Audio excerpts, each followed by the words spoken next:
तथ्याङ्कहरू है, अहिलेका होइन तर विगतका तथ्याङ्कहरूको वर्णन नै के हो? इतिहास हो है। त्यो कुरा चाहिँ हामीले ख्याल गर्नु पर्यो। इतिहास भनेको विगतका तथ्याङ्क एवं घटनाहरूको चाहिँ तपाईहरुको चाहिँ विवरण नै इतिहास हो भने त्यति बुझे पुग्छ, त्योभन्दा बढी जान्न पर्दैन। अब सोधिराख्ने चाहिँ अबदेखि तपाईले के बुझ्नुपर्छ साथीहरु, पिता दुई किसिमका हुन्छन्। अब चाहिँ जीके को दुनियाँमा आइसकेपछि पहिला तपाईले मान्छेका पिता को हुन् भनेर चिन्नुहुन्थ्यो भने अब पिता दुई किसिमका हुन्छन् र त्यो पनि इतिहासका पिता दुई किसिमका छन्। एउटा के सोधेर भन्छ इतिहासका पिता वा प्राचीन इतिहासका पिता सोध्छ भने अर्को चाहिँ आधुनिक इतिहासका पिता भनेर चाहिँ तपाईहरुका चाहिँ इतिहासका पिता भनेर दुई थरीले चाहिँ पढ्न पर्छ है। पहिला चाहिँ तपाईले एउटा मात्रै पिता हुन्छन् भनेर सुन्नु भएको थियो भने अब दुई किसिमका भन्नु पर्यो है। अलि सोलो बोल्नु न भन्नु भएको छ, मैले एकदम सोलो लेखिरहेको छु है, बोलाइ छिटो लागेको मात्रै हो है। इतिहासका पिता दुई किसिमका हुँदा रहेछन् है, एउटा प्राचीन इतिहासका पिता र अर्को चाहिँ आधुनिक इतिहासका पिता। प्राचीन इतिहासका पिता कसरी सम्झिने मैले भन्दैछु, कन्सेप्ट वाइज सम्झिने है। मैले यहाँ दुई तीन पटक भनिसकेको छु साथीहरुलाई, नयाँ आएका साथीहरु बीचबीचमा कन्सेप्ट जोडिनुहुन्छ है। तिमीले मलाई विगतमा हेरेको हेरै गर्थ्यौ, इतिहास भनेको विगत हो, हेरेको हेरै गर्थ्यौ मात्रै सम्झिने के हो अहिले भन्छु, पहिला बुझ्नुस् अनि बिस्तारै अनि सोध्नुस् है, नहतारिनुहोला। तिमी विगतमा तिमी मेरो जीवनमा थियो र पो मेरो जीवन रमाइलो थियो, सम्झिने है। थियो इतिहास भनेको विगत हो, त्यसैले थियो सम्झिने कसरी, तिमीले मलाई हेरेको हेरै गर्थ्यौ, तिमी थियो र पो मेरो जीवन रमाइलो थियो। एउटा इतिहासको पिता हेबाट एउटा मात्रै अप्सन आउँछ है, अर्को आउँदैन। जस्तै हेबाट को इतिहासका पिता भनेर भन्यो भने हेरोडोटस हो है, हेरोडोट्स पनि भन्छ, हेरोडोटस। अब भोलि एक्जाममा अप्सनमा चाहिँ हेरोडोटस, हेरोकोटस, हेरोडोटस यसरी चाहिँ फरक फरक अप्सन सोध्दैन, हबाट आउने एउटा मात्रै हुन्छ। त्यसैले इतिहासको पिता चाहिँ हेर्ने मान्छे हो अथवा चाहिँ तिमीले हेरेको हेरै गर्थ्यौ भनेर सम्झिने है। र त्यसै गरी आधुनिक इतिहासका पिता भन्यो है, आधुनिक इतिहास भनेको वर्तमान हो है अथवा चाहिँ अहिलेको हो, र त्यसैले सम्झिन अलिकति बढी वृहत सम्झिनुपर्छ। र आधुनिक भनेको के हो, त्यसैले तिमी थियौ भनेर भनेका छौँ, थिउसी है त, थिउसी। यहाँ म ह्रस्व दीर्घमा फरक परे केही फरक पर्दैन है। डाइडिज भनेर चाहिँ यो चाहिँ आधुनिक इतिहासको पिता हो। अब तपाईहरुलाई चाहिँ के चाहिँ रट्न पर्दैन भनेपछि इतिहासका पिता हेरोडोटस हेरोडोटस हेरोडोटस भनेर दुई तीन पटक भन्न पर्दैन है। त्यसै गरी आधुनिक इतिहासका पिता भनेर थ्युसिडाइडिज थ्युसिडाइडिज थ्युसिडाइडिज भनेर तीन चार चोटि त्यो पनि भन्न पर्दैन है। आधुनिक इतिहासका पिता एकपटक मात्रै भन्ने, थियो थबाट आउने एउटा मात्रै अप्सन हुन्छ, थियो भनेर सम्झिने है। यो भन्दा बढी जान्न पर्दैन ल है त। इतिहासका पिता चाहिँ दुई थरी हुने रहेछन्, एउटा पुराना प्राचीन इतिहासका अथवा इतिहासका पिता मात्रै र अर्को आधुनिक इतिहासका पिता। अब इतिहास पढ्दै गर्दाखेरि नेपाल शब्द भन्ने जान्नु पर्यो अब अर्कोमा है त। नेपाल शब्द कसरी नेपाल शब्द नामाकरण भयो अथवा चाहिँ नेपाल शब्द कहाँ उल्लेख भयो, अब जहिले पनि सोधेको सोधे हुन्छ है। यो बुकै पछि फरक हुन्छ, दुईटैले आधार गरे पनि हुन्छ। जनरली हामी अलिक बढी आधिकारिक चाहिँ 506 को टिस्टुङको अभिलेखलाई अलिकति बढी मान्छौँ है। त्यही भएर त्यसलाई चाहिँ अब मैले अर्को कसैमा अर्को पनि भन्छु, कसैमा यो भन्ने होला तपाईहरुलाई, तर जनरली अलिक बढी विश्वसनीय चाहिँ विक्रम सम्वत 569 को टिस्टुङको अभिलेखलाई मान्ने भएको कारणले मैले त्यसलाई अलिकति आधार चाहिँ बढी मान्छु है। त्यही भएर केही फरक पर्दैन है त साथीहरु। त्यो चाहिँ अप्सन अनुसार डिटर्मिनेसन गर्ने पनि हुन्छ। एउटा चाहिँ नेपाल शब्द सर्वप्रथम कहाँ उल्लेख भएको थियो है त, कसरी सोध्छ भन्ने कुरा। नेपाल शब्द है त तपाईहरुको चाहिँ ल यसरी लेख्ने है त, शब्द अब मैले भने नि रफली जस्तो पनि याद गर्नु होला है त। यहाँ लेख्दाखेरि हतारमा जस्तो पनि हुन्छ। नेपाल शब्द सर्वप्रथम प्रयोग कहिले भयो त भनेर सोध्छ क्वेसन। अर्को चाहिँ अब नेपाल शब्द त बुझ्यौं है, त्यसपछि शिलालेखमा सर्वप्रथम नेपाल शब्द कहिले प्रयोग भयो त है त। ल अर्को चाहिँ यो बुझ्नुस् कसरी क्वेसन सोध्छ फेरि। सर्वप्रथम नेपाल शब्द कहिले प्रयोग भएको थियो एकातिर सोधिदिन सक्छ भने, अर्कोतिर सर्वप्रथम शिलालेखमा नेपाल शब्द कहिले प्रयोग भएको थियो भनेर अर्को क्वेसन सोधिदिन सक्छ। अब नेपाल शब्द सर्वप्रथम प्रयोग कहिले भयो भनेर क्वेसन सोध्यो भने एकदम पुरानो छ। कतिपय बुकले 2500 देखि 3000 वर्ष पुरानो भनेका छन् है, कतिपय बुकले चाहिँ 1500 देखि 3000 पनि भनेका छन् है। तर इतिहासमा कुनै विश्वसनीयता छैन है, किन भन्दा इतिहास भनेको हावा हो, आधा हाम्रो नेपालको इतिहास त झन् हावा नै छ। र कहिलेसम्म हावा छ? जबसम्म चाहिँ तपाईँको के हुँदैन, मानदेवले चाहिँ प्रमाणिक अभिलेख लेख्दैनन् अथवा लिखित इतिहास लेख्दैनन्, त्योभन्दा अगाडिको इतिहास हावा जस्तै देखिन्छ है। कतिपय कुरा विश्वास नलाग्दा पनि हुन्छन् र हामीले मान्नुपर्ने हुन्छ। हो, यहाँ पनि त्यो स्पष्ट एकदम पुरानो हो, त्यो 2500 3000 भन्ने कुरा होइन। त्यो बुकहरूमा त्यत्तिकै पनि तपाईँहरूलाई चाहिँ नभएको कुरा पनि राखेको भेटिन्छ है। त्यो खोज्यो भने कहीँ पनि भेटिँदैन। र सर्वप्रथम प्रयोग कहिले कहाँ भएको थियो भनेर क्वेसन सोध्यो भने गीतामा भएको थियो साथीहरू। सर्वप्रथम नेपाल शब्द गीतामा प्रयोग भएको थियो। गीताको पनि केमा प्रयोग भएको थियो? कुर्म विभागमा भएको थियो। कुर्म है त, कुर्म विभागमा। अब भन्नु होला के हो कुर्म विभाग भनेको? यो गीताको भित्रको एउटा खण्ड हो कुर्म विभाग भनेको है त। कुर्म विभागको पनि अथर परिशिष्टमा चाहिँ के थियो? परिशिष्टमा सर्वप्रथम नेपाल शब्द प्रयोग भएको थियो। अब मलाई सोध्नु होला तपाईँहरू क्वेसन कसरी सोध्छ त त्यसो भए है? भोलि अप्सनमा नेपाल शब्द अथवा चाहिँ सर्वप्रथम नेपाल शब्द कहाँ उल्लेख भएको थियो भनेर क्वेसन सोध्छ। कमा गीता, खमा अरू टिस्टुङ अथवा गमा केही है, घमा चाहिँ अरू अथवा अरू केही, यसरी अप्सन दिन्छ। त्यतिखेर गीता टिक लाउने है। र अर्को क्वेसन सोध्छ सर्वप्रथम नेपाल शब्द प्रयोग कहाँ भएको थियो भनेर अप्सन एमा कुर्म विभाग दिएर अरू अरू दिन सक्छ, त्यति बेला कुर्म विभाग टिक लाउने है। होइन अथर परिशिष्ट दिएको छ भने त्यो बेला अथर परिशिष्ट लाउने। अब तपाईँहरू भन्नु होला तिनटै अप्सन दियो भने नि भनेर चाहिँ भन्नु होला। त्यसरी तिनटै अप्सन दिँदैन। दिइहाल्यो भने माथिका सबै भनेर चौथोमा अथवा चाहिँ कसरी हुन्छ? क मात्र ठिक, ख मात्र ठिक अथवा माथिका सबै ठिक भनेर भन्छ। त्यति बेला माथि सबै ठिक भन्नुपर्छ। किन? कसैले तपाईँलाई सोध्यो ए बराबर के अरे ए प्लस बी का होल स्क्वायर बराबर डट डट यो हुन्छ भन्ने सूत्र तपाईँले भन्नुभयो भने, कसैले सोध्यो कहाँ छ यो सूत्र भनेपछि म्याथमा छ भन्नुहुन्छ है। म्याथको पनि कहाँ छ भने अल्जेब्रामा छ भन्नुहुन्छ है, अथवा जेमा भन्नुहुन्छ, अथवा जोमेट्रीमा छ जेमा भन्नुहुन्छ है। ए अल्जेब्राको पनि कतिमा छ? 3.2मा छ भने जस्तै हो है। यो गीतामा छ, गीताको पनि केमा छ? त्यो भित्रको कुर्म विभाग भयो। कुर्म विभागको पनि भित्र के छ?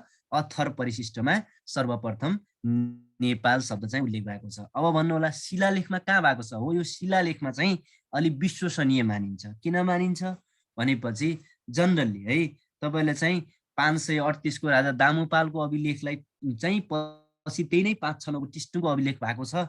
त्यसैले हामीले मैले यहाँ जुन लेख्दा पनि फरक पर्दैन, तर तपाईँलाई प्राय सोधिराख्ने चाहिँ यही भएको कारणले यसलाई चाहिँ लेखेँ है। बिर्कम सम्मत 569 को टिस्टुङको अभिलेख है त। नेपाली फिल्ममा टिस टिस आवाज आउँछ भनेर सम्झिने र त्यसले याद गर्ने है त। अहिले लिङ्करिङ तपाईँहरू यसमा बिस्तारै लिङ्करिङ मेथड कतिपय साथीहरूले थाहा पाइसक्नु भएको छ है, बानी पर्छ अहिले। बिर्कम सम्मत 569 को टिस्टुङको अभिलेख नै अभिलेखमा अथवा शिलालेखमा सर्वप्रथम के प्रयोग भए रहेछ?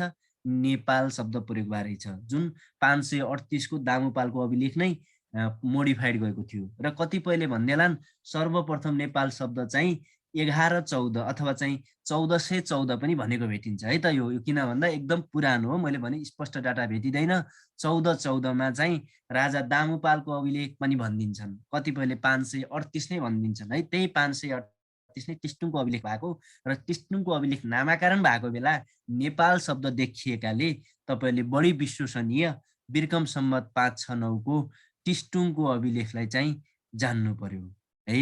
हो, यहाँ जोडिसक्नुभयो। टिस्टुङ भन्ने मकवानपुरको एक ठाउँलाई सम्झिने भन्नुभयो। हो, एकदम ठिक छ है। सम्झिने जसरी हुन्छ सम्झे भन्नु, जसरी सम्झिनुहुन्छ साथीहरू। नेपाली फिल्ममा टिस टिस आवाज सम्झे पनि हुन्छ है। अब सम्झिने बानी चाहिँ विकास गर्नुपर्छ, त्यो भएन भने एकदम जान्नु पर्यो है। 569 को टिस्टुङको अभिलेख भनेर सम्झिने। अब हेर्नुहोस्, अब यो 569 पनि कतिपयलाई अप्ठ्यारो होला है। तपाईँहरू चाहिँ सम्झिन है, अहिले पो सुरुमा 569 भनेर याद हुन्छ है। तपाईँहरूले चाहिँ अहिले 569 पढ्नुहुन्छ, अर्कोचोटि फेरि 1050 अरूकै मिति पढ्नुहुन्छ, कोही चाहिँ 2072 पढ्नुहुन्छ, 2049 पढ्नुहुन्छ। त्यो बेला त ओहो यी मिति कता हुनुहुन्छ है। र कसरी सम्झिने? टिस्टुङको अभिलेख सम्झिनु त सजिलो छ, र त्यसपछि यसलाई कसरी लिङ्केज मेथड लाउने यसलाई भनेपछि हेर्नुहोस् है त। जस्तै यसलाई लिङ्करिङ मेथडको कुरा तपाईँले जानिरहेको कुरा कसरी लाउने भनेपछि टिस टिस भनेको नेपाली फिल्ममा फाइट खेल्दाखेरि है, हाम्रो पुरानो फिल्म हेर्नु भने आवाज आउँछ नि, टिस टिस झ्याइ झ्याइ आवाज आउँथ्यो नि त्यो बेला। हो, त्यसलाई सम्झिने र के भन्ने है, एक पहिलोचोटिमा 5वटा दाँत झार्यो झगडा पार्दाखेरि, दोस्रोमा 6वटा दाँत झार्यो, तेस्रोमा 9वटा दाँत झार्यो ए।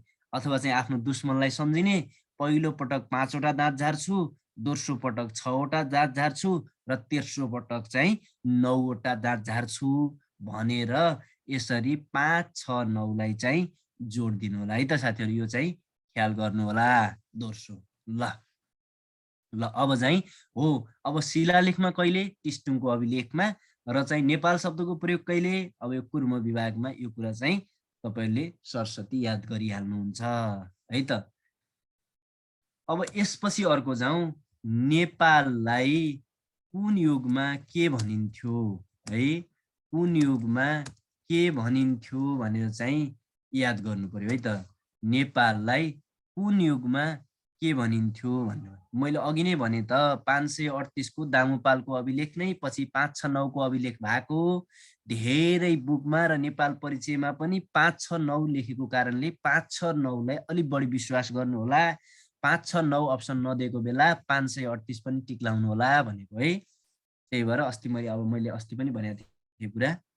ल नेपाललाई कुन युगमा के भनिन्थ्यो। अब हेर्नुस्, एकचोटि चाहिँ तपाईहरुको चाहिँ म जसरी लेख्छु यो चाहिँ त्यसरी याद गर्नु होला। जस्तै मैले चाहिँ यहाँ चाहिँ युगको नाम भन्ने है, अब भनिने के भनिन्थ्यो त भन्ने त्यति बेलाका राजाको थियो। यो क्वेशन नै सोधेको छ धेरै पटक नासु खड्दालाई चाहिँ है, तपाईहरुलाई पनि सोधिदिन सक्छ। जस्तै युद्धको के अरे युगको नाम है, फेरि युद्ध आउँछ नेपालको इतिहास भन्ने बित्तिकै पछाडि हामी पढ्छौँ युगको नाम।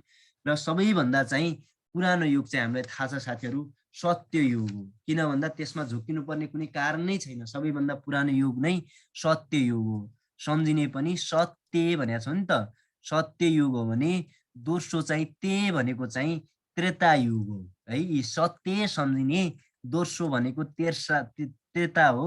त्यो पछिका त याद भइहाल्छ, द्वापर युग र अहिलेको हामी चाहिँ कलियुगका मान्छेहरू भन्छौँ नि, अहिले त्यसैले हामी कलियुगमा छौँ है त। एउटा सत्ययुग सत्य सम्झिने, त्यसपछि त्रेतायुग, त्यसपछि द्वापर युग र अर्को चाहिँ कलियुग गरेर चाहिँ 4 प्रकारका युगहरू रहेछन् है। कहिलेकाहीँ तपाईहरुलाई पहिलोचोटि शिक्षक सेवाको दिँदै हुनुहुन्छ साथीहरु, जीके त्यस्तो गाह्रो चाहिँ सोध्दैन है, अलि सजिलो सजिलो तर झुक्क्याइ राख्ने सोध्छ। तपाईले अरु त्यस्तै कुरा छोड्दिनुस्, युग कति प्रकारका छन् भनेर पनि सोधिदिन सक्छ। त्यसैले 4 प्रकारका भन्नु पर्यो। के हुन्, सत्य सम्झिने, पहिला सत्य, त्यसपछि त्रेता, त्यसपछि द्वापर अनि कलियुग। अब सत्ययुगलाई के भनिन्थ्यो, यो त नामबाटै छ, सत्यवती भनिन्थ्यो, समस्या नै छैन। त्रेतायुगलाई पनि तबाटै छ, तपोवन। हेर्नुस् है साथीहरु, पढ्दाखेरि जहिले पनि लिङ्केज गरेर पढ्ने। हेर्नुस् त, भोलि तपाईलाई सत्ययुगको सुरु आउँदाखेरि यस सत्यबाटै अप्सन भएको टिक लाउने। तपाईहरुलाई चाहिँ सत्यवती अनि सत्यपति, सत्यकति, सत्यजति यसरी सोध्दैन। सत्यवती एउटा सोध्छ, अरु पछाडि उति जोडेको सोध्देला, अथवा अरु के जोड्देला, अथवा तपोवन भन्देला, अथवा यो मुक्ति सोपान भन्देला, नाम राख्देला है। त्यसैले चाहिँ सत्ययुगमा चाहिँ सत्यवती भनिन्थ्यो, सबाटै छ। एकचोटि खर्दालाई पनि सोध्या छ। त्रेतायुगलाई तबाटै छ साथीहरु, यहाँ त्रे देखिए पनि तबाटै छ त्रेतायुग भन्ने, तबाटै एन्सरमा टिक लाउनु होला। द्वापर भनेको साथीहरु के सम्झिने, यो अलिकति सोध्न सक्ने अझ बढी सम्भावना भएको चाहिँ द्वापर युग हो है। द्वापर युग अलिक बढी सम्भावना भएको युग हो। किन भन्दा यो अलिक फरक जस्तो छ। तपाईहरु के सम्झिने भनेपछि एकजना मान्छेले द्वापर भनेको दुई जस्तो हो नि, द्वा छ नि त। त्यसैले एकजना मान्छेले दुईटीसँग बिहे गरेको छ र बिहे गरिसकेपछि त्यसलाई हैरान भएको छ सम्झिने, असाध्यै हैरान भएको छ। उसले मैले कहिले मुक्ति पाउला भनेर एउटीबाट अथवा दुईटीबाट कहिले मुक्ति पाउला भनेर सम्झिरहेको छ भनेर सम्झिने है, मुक्ति सोपान है। त्यसैले द्वापर युगलाई चाहिँ मुक्ति सोपान। अब सम्झिने भोलि मुक्ति सोपान मुक्ति कोपान सोध्दैन क्या, एउटै मुक्ति सोपान सोध्छ। तपाईले त्यति बेला मुक्ति सोपानमा टिक लाउन सक्नुहुन्छ है त। त्यसपछि अर्को छ कलियुग। अब कलियुगमा त सोध्दैन, यो सबैले थाहा हुन्छ। कलियुगमा अहिले नेपाल भन्छौँ हामी है। अब कहिलेकाहीँ सोध्देला सत्ययुगका राजा को थिए भनेर। हेर्नुस् त साथीहरु, युग आयो, यहाँ ओती आयो, यहाँ पनि ओती आउनु पर्यो क्या, सम्झिने जस्तै। जस्तै ए याति भनेर भन्छ, या याति पनि भन्छ, केही फरक पर्दैन साथीहरु। ए याति हेर्नुस् त, यहाँ पनि ती आयो, एन्सरमा पनि टीमा टिकाउने भयो। त्यति बेलाका राजाको थिए भनेर चाहिँ भन्यो भने ए याति थिए भनेर सम्झिने। जस्तै तपोवनका चाहिँ तरा थिए, रामचन्द्र थिए। अब सम्झिनुस्, तपाईँ जोडिहाल्ने, अहिलेका रामचन्द्र पौडेललाई सम्झिने केही फरक पर्दैन है। ओहो तपोवनका रामचन्द्र रहेछन्, त्यही भएर त नि बेला बेलामा धोका दिन्छन् भनेर सम्झिने है, तपोवनमा रामचन्द्र। अब द्वापर युगमा चाहिँ युधिष्ठिर भनेर भन्छ, यो त धेरैलाई मलाई लाग्छ कण्ठ पनि होला, किन भन्दा धेरै आइराख्ने कुरा पनि हो यो, अथवा याद पनि होला है त युधिष्ठिर। र चाहिँ कलियुगका चाहिँ भोजराज भन्ने व्यक्ति चाहिँ हुन् भनेर चाहिँ यति कुरा पहिला ख्याल गर्ने है त। 4 प्रकारका युग रहेछन् है। त्यसपछि चाहिँ सत्ययुगलाई सत्यवती है, राजा ययाति, त्रेता युगमा तपोवन राजा रामचन्द्र, द्वापर युगमा मुक्ति सोपान राजा युधिष्ठिर, कलियुगका नेपाल राजा भोजराज। एकचोटि क्वेसन सोधिदियो, सत्ययुगका प्रथम राजा को हुन् भनेर क्वेसन सोधिदियो, चाहे प्रथम बनोस् चाहे अन्तिम बनोस् ययाति टिक्लाएर आउने। त्रेता युगमा प्रथम राजा को हुन् भन्देला, चाहे प्रथम बनोस् चाहे अन्तिम बनोस् चाहे त्रेता युगका राजा को हुन् बनोस्, त्यो बेला टिक्लाउने रामचन्द्र। त्यसै गरी द्वापर युग पनि त्यही हो र कलियुग पनि त्यही नै हो। त्यसैले चाहिँ यति कुरा चाहिँ तपाईँले ख्याल गर्नु पर्यो साथीहरू। म तपाईँलाई सोध्नेतिर मात्रै जाँदैछु, नसोध्नेतिर जान्न है त। अस्ति केही भनेका कुरा पनि मैले यहाँ भन्दिनँ, किन भन्दा मैले आज चाहिँ अलि चाहिँ कोही भएका साथीहरूलाई पनि अलिकति चाहिँ रिभिजन केही थपोस् भन्ने हिसाबले थप्ने प्रयास पनि गर्छु है। तपाईँहरूलाई फाइदा नै हुन्छ। अस्ति अलि थोरै पढिसकेका साथीहरूलाई र नपढेका साथीहरूलाई चाहिँ फाइदा नै भइहाल्छ। म नचाहिने पढाउँदिनँ, तपाईँहरूको चाहिँ जनरली सबैलाई पुग्ने गरी चाहिँ भनिदिन्छु है त। अब यसपछि अर्को छ नेपालमा आउने बुद्धहरू। आउने बुद्धहरू एकदम यो चाहिँ मैले अस्ति भनेको पनि थिइनँ, आज म भनिदिन्छु पनि, मैले भने केही थपिदिन्छु पनि। यो पनि तपाईँहरूको चाहिँ एउटा सम्भावित क्वेसन मध्ये पनि पर्न सक्छ है त। त्यही भएर यो पनि यसमा धेरै होइन, तपाईँहरूलाई चाहिँ इम्पोर्टेन्ट कुरा मात्रै भन्छु म। अनावश्यक नभए बुद्धको बारेमा पढ्नु पर्यो भने झन्डै 6-7वटा पेजहरू पढ्नुपर्छ है। त्यो हामी डिटेलमा चाहिँ पढ्दैनौँ, तर यहाँ तपाईँहरूलाई सम्झाउने गरी चाहिँ भन्छौँ। नेपालमा आउने बुद्धहरू एकपटक फेरि भन्नुभयो, अब के को भन्नुभयो है, त्यो मैले गरिसकेँ। नभए अन्तिममा हामी डिस्कस गरौँ है साथीहरू, एकछिन नआत्तिनु होला, एकछिनमा डिस्कस गर्नु होला।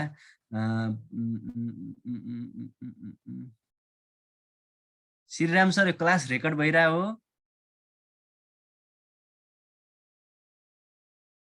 हजुर सर, रेकर्ड गरिराख्नु भएको हो? के भन्नु सर?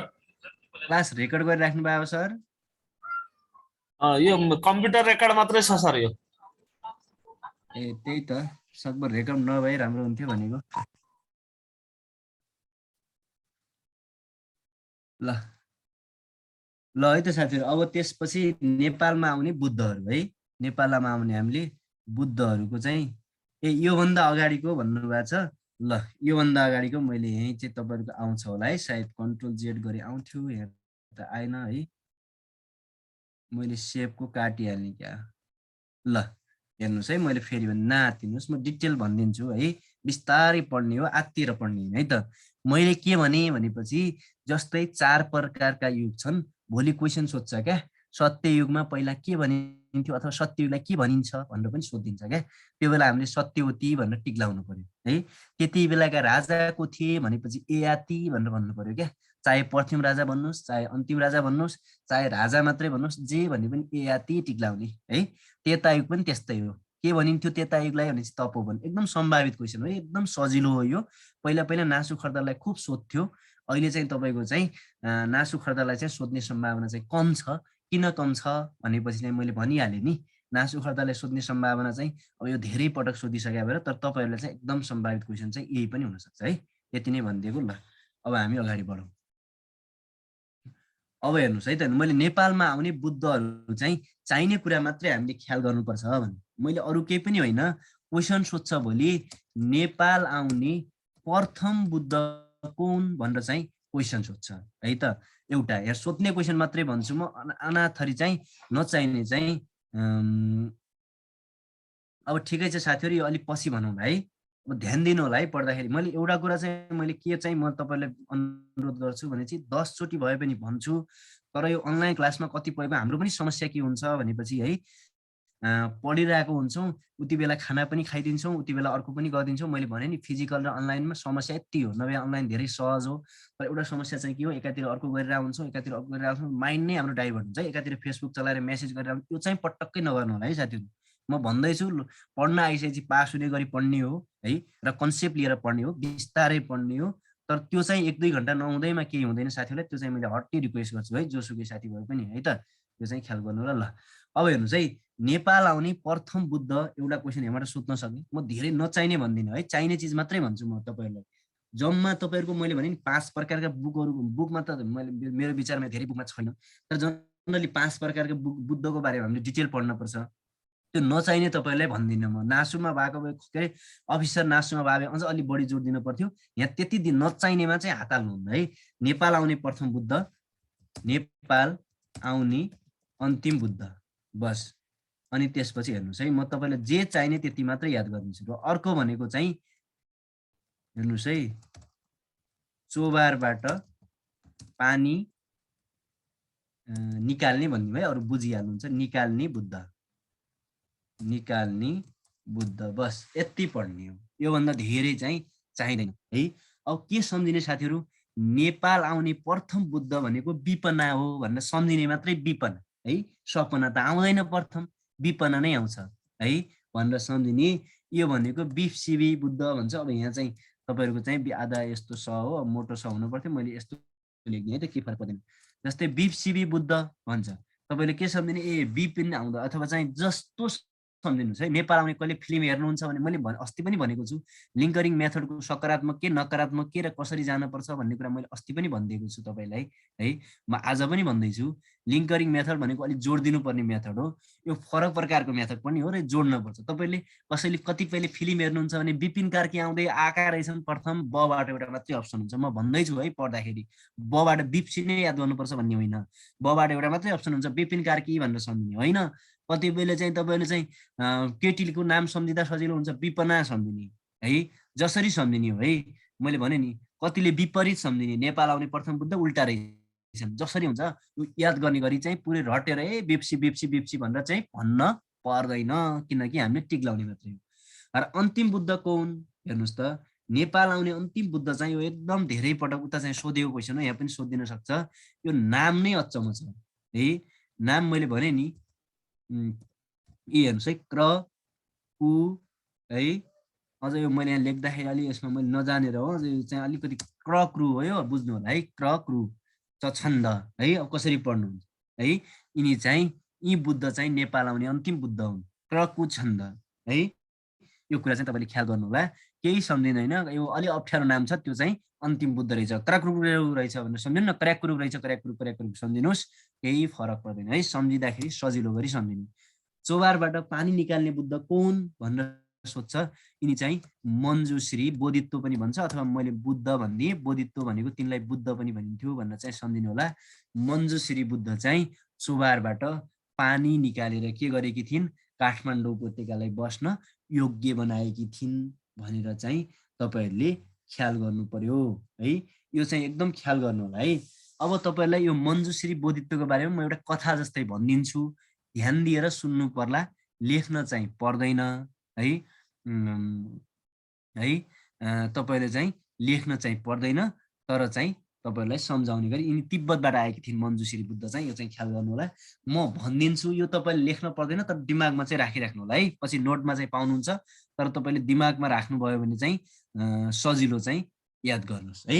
ल म एउटा कथा भन्छु, कथा भनेको कस्तो हो भनेपछि, यी पहिला यीभन्दा अगाडि जस्तै सिक्सी युद्ध भन्ने एकजना आएका थिए, त्यसको बारेमा डिटेल पढ्न पर्दैन है, सुन्नुहोस् मात्रै कथा भन्दैछु, कहिलेकाहीँ त्यो कथाबाट नि क्वेसन बनिदिन सक्छ। सिक्सी बुद्ध आएका थिए, तिनी चाहिँ त्रेता युगमा नेपाल आएका थिए। अब बिपसी बुद्ध त यो चाहिँ सत्ययुगमा आएका हुन् है, र त्रेता युगमा तिनी नेपाल आएका थिए है।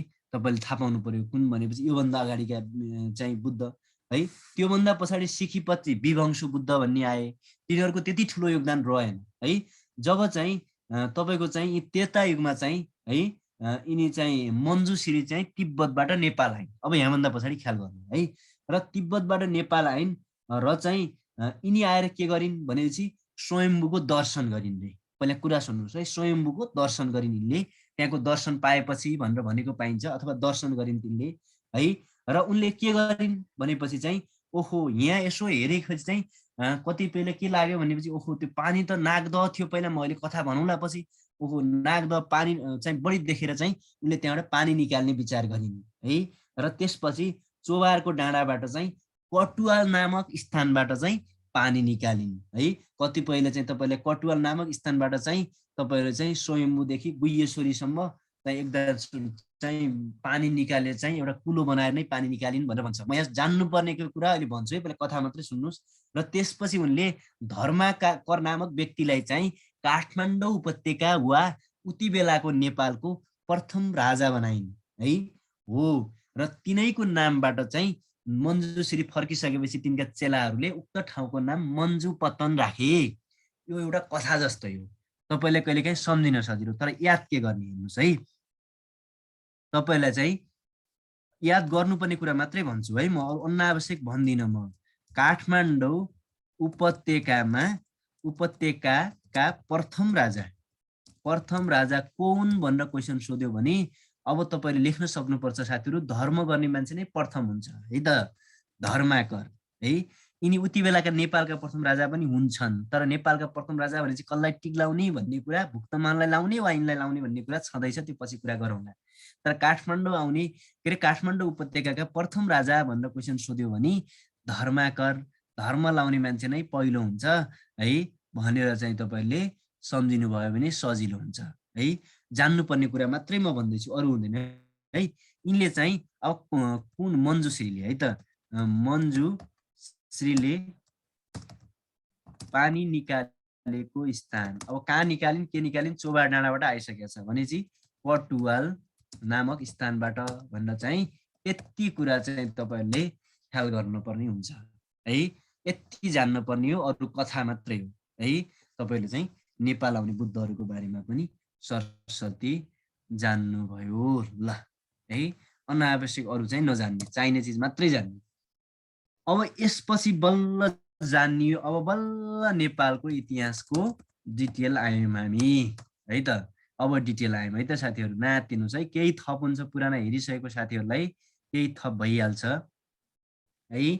नेपालको इतिहासलाई 3 भागमा बाँडेर पढ्छौँ साथीहरू। अब यो 3 भाग जस्तो देखाए सजिलो हुन्थ्यो, अब त्यस्तो मलाई आउँदैन देखाउन यसमा है, बोर्डमा भएको आउँथ्यो। प्राचीन काल, के भएछ फेरि के मेसेज गर्नुभयो, भन्नु त के सोध्न खोज्नु भयो हो, गोमा श्रेष्ठ राणा, अघि के माथि अर्को पनि सोध्नु भएको रहेछ, केटी हो नि मञ्जुश्री भनेर भनेको छ नि। मञ्जुश्री केटा हो है साथीहरू, केटी होइन है।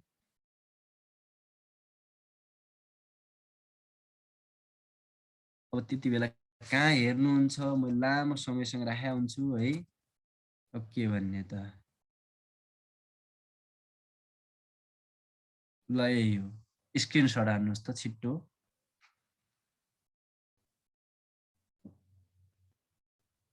ल ल देखाएँ, स्क्रिनसट हान्नुहोस् त। ल भयो है, मैले अब हटाइदिएँ। ल ल ओके, अलिकति जोड चाहिँ दिनु, पढ्दाखेरि चाहिँ एकदम ध्यान दिएर पढ्नु होला है साथीहरू। म अझ पनि भन्दैछु, तपाईँलाई धेरै सहज हुन्छ। मैले भनिसकेको क्लासमा चाहिँ सम्भवतः दोस्रोचोटि दोहोऱ्याएर नपढ्ने गरी भने हुन्छु मैले, त्यही भएर ख्याल गर्नु होला है। अझ अब कन्सेप्ट आएका छैनन्, अलिक कन्सेप्ट आएपछि थाहा पाउनुहुन्छ, तपाईँले दोहोऱ्याउनु पर्दैन र क्लास छुट्याउनु भयो भने अलिक गाह्रो चाहिँ हुन्छ है त। नेपालको इतिहासलाई 3 भागमा बाँडिरहेको छ। एउटा प्राचीन काल हो साथीहरू है, फेरि के भयो, सबैभन्दा भनेको चाहिँ प्राचीन काल है, सबैभन्दा पुरानो। र अर्को भनेको तपाईँको चाहिँ माध्यमिक काल, र अर्को भनेको आधुनिक काल गरेर चाहिँ 3 प्रकारले हामीले के गर्छौँ जान्नु पर्यो है। यति कुरा चाहिँ जान्नु, प्राचीन काल, माध्यमिक काल र आधुनिक काल गरेर 3 भागमा नेपालको इतिहासलाई हामीले विभाजन गर्दैछौँ। अब एउटा माइन्ड मेकअप बनाउनु, माइन्ड मेकअप नबनाइकन पढ्न धेरै गाह्रो छ साथीहरू। अब मैले भने नि, यहाँभन्दा पछाडि एउटा स्ट्रक्चर बनाउनु, चाहे तपाईँले पढ्दा होस्, चाहे मैले पढाउँदाखेरि होस्, जे गर्दाखेरि पनि एउटा कन्सेप्ट बनाएर चाहिँ अब पढ्ने बानी विकास गर्ने है। अब चित्र बनाउने, नेपालको इतिहासको 3टा चित्र बनाउनुहोस् है, 3टा खाना। र के पढ्दा रहेछौँ यसमा भनेपछि कहिलेदेखि कहिलेसम्म भनिन्थ्यो भन्ने जानु है।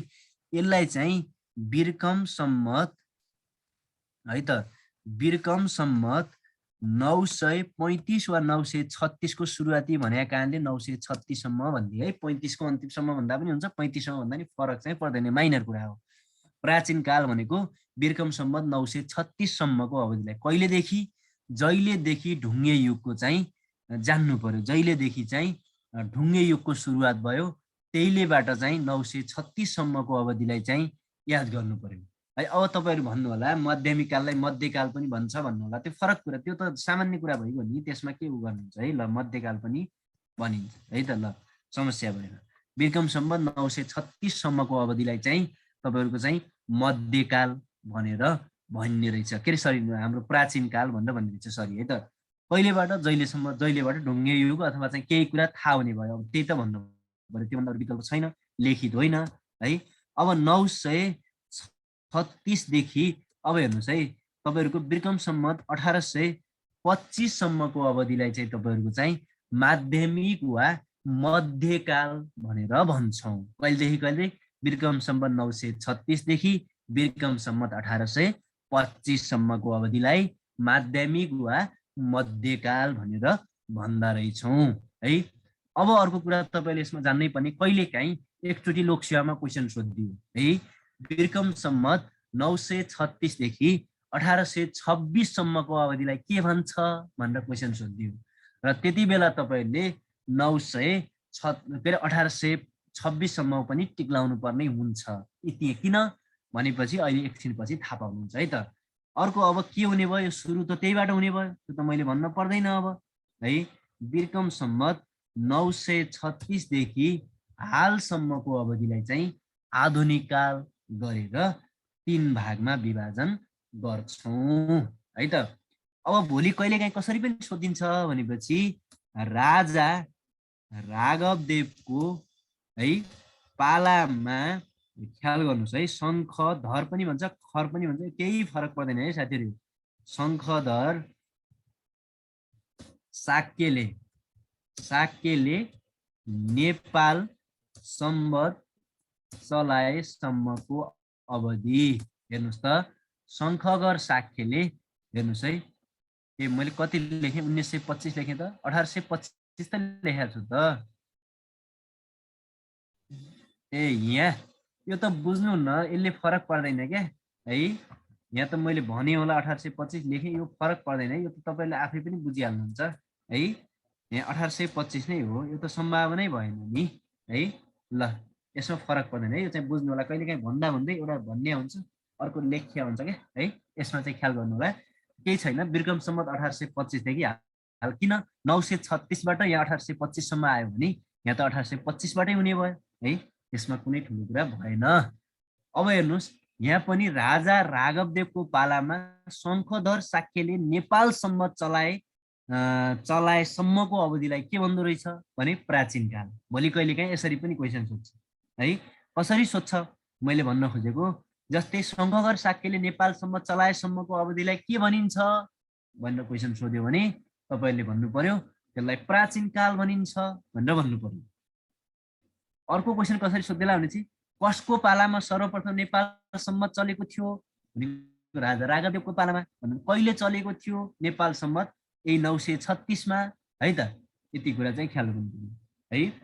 अर्को भन्नु पर्यो, अब यो ठ्याक्कै यहीँबाट सुरु हुन्छ, यो सार्न पर्दैन है। यो सारिसकेपछि यतिदेखि हेर्नुहोस् है भनेको, किन हामीले अघि 936 देखि भनेका छौँ, अहिले चाहिँ राजा राघवदेवको पालामा शङ्खधर शाक्यले नेपाल सम्वत चलाएदेखि, अब भन्नु पर्यो देखि तपाईहरु के भन्न सक्नुहुन्छ भनेपछि पृथ्वीनारायण शाहले काठमाडौँ है उपत्यका आसपास विजय प्राप्त गरुन्जेलसम्मको अवधि है, र लेखेँ मैले गरुन्जेल है। अब यसलाई कसरी भनिदिने भयो तपाईलाई भनेपछि हेर्नुस् है, माध्यमिक वा मध्यकाल भनेको राजा राघवदेवको पालामा शङ्खधर शाक्यले नेपाल सम्वत चलाएदेखि, किन अघि यही 936 देखि सुरु गरेका छौँ, त्यो देखि भनेको के हो, यही राघवदेवले चलाउनसम्म हो। अथवा पृथ्वीनारायण शाहले काठमाडौँ उपत्यका आसपास विजय प्राप्त गरुन्जेल अथवा काठमाडौँ उपत्यका विजय प्राप्त गरुन्जेल भने पनि ठिकै छ, फरक पर्दैन है। किन भन्दा 1825-26 को आसपासमा पृथ्वीनारायण शाहले काठमाडौँ उपत्यका विजय प्राप्त गरिसकेको हुँदाखेरि चाहिँ त्योभन्दा बढी चाहिँ जान्न पर्छ कहिलेकाहीँ। अब हेर्नुहोस्, फेरि पृथ्वीनारायण शाहले काठमाडौँ उपत्यका आसपासको क्षेत्र विजय प्राप्त गरेदेखि हेर्नुहोस् है त, गरेदेखि कहिलेसम्मको, हालसम्मको है। किन भन्दा 1825 देखि हालसम्मको हामीले भनिसकेका छौँ है। हालसम्मको अवधिलाई चाहिँ हामीले आधुनिक काल भनेर भन्छौँ है।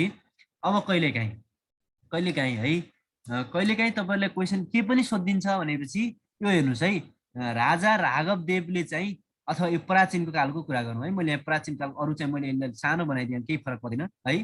प्राचीन कालको मात्रै कुरा गरेको छु मैले। जस्तै कहिलेकाहीँ के सोधिदिन्छ भनेपछि यो प्राचीन कालमा चाहिँ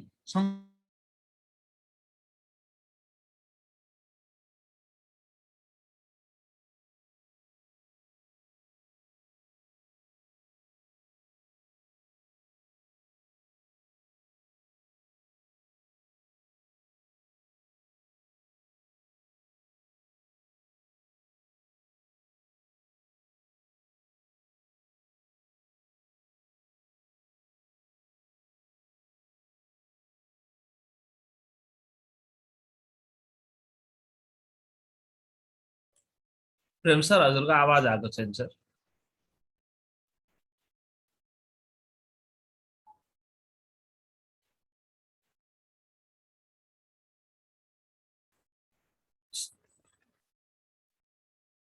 सरकोमा केही समस्या भएको छ, एकछिनमा जोडिन्छ है साथीहरू।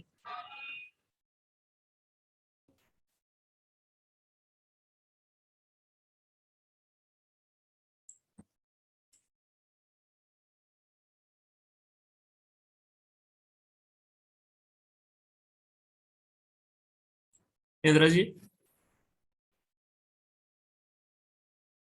इन्द्र सर,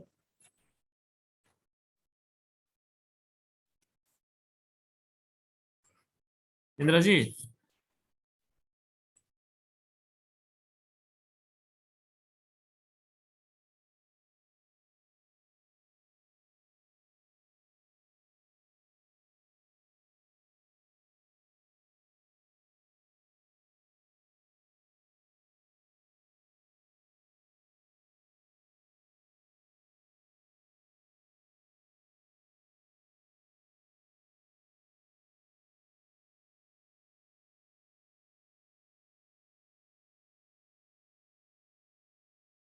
सरको नेटमा केही प्रब्लम भएको छ साथीहरू, जोडिनुहुन्छ एकछिनमा।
ओके सर आइसक्नु भएको छ है साथीहरू।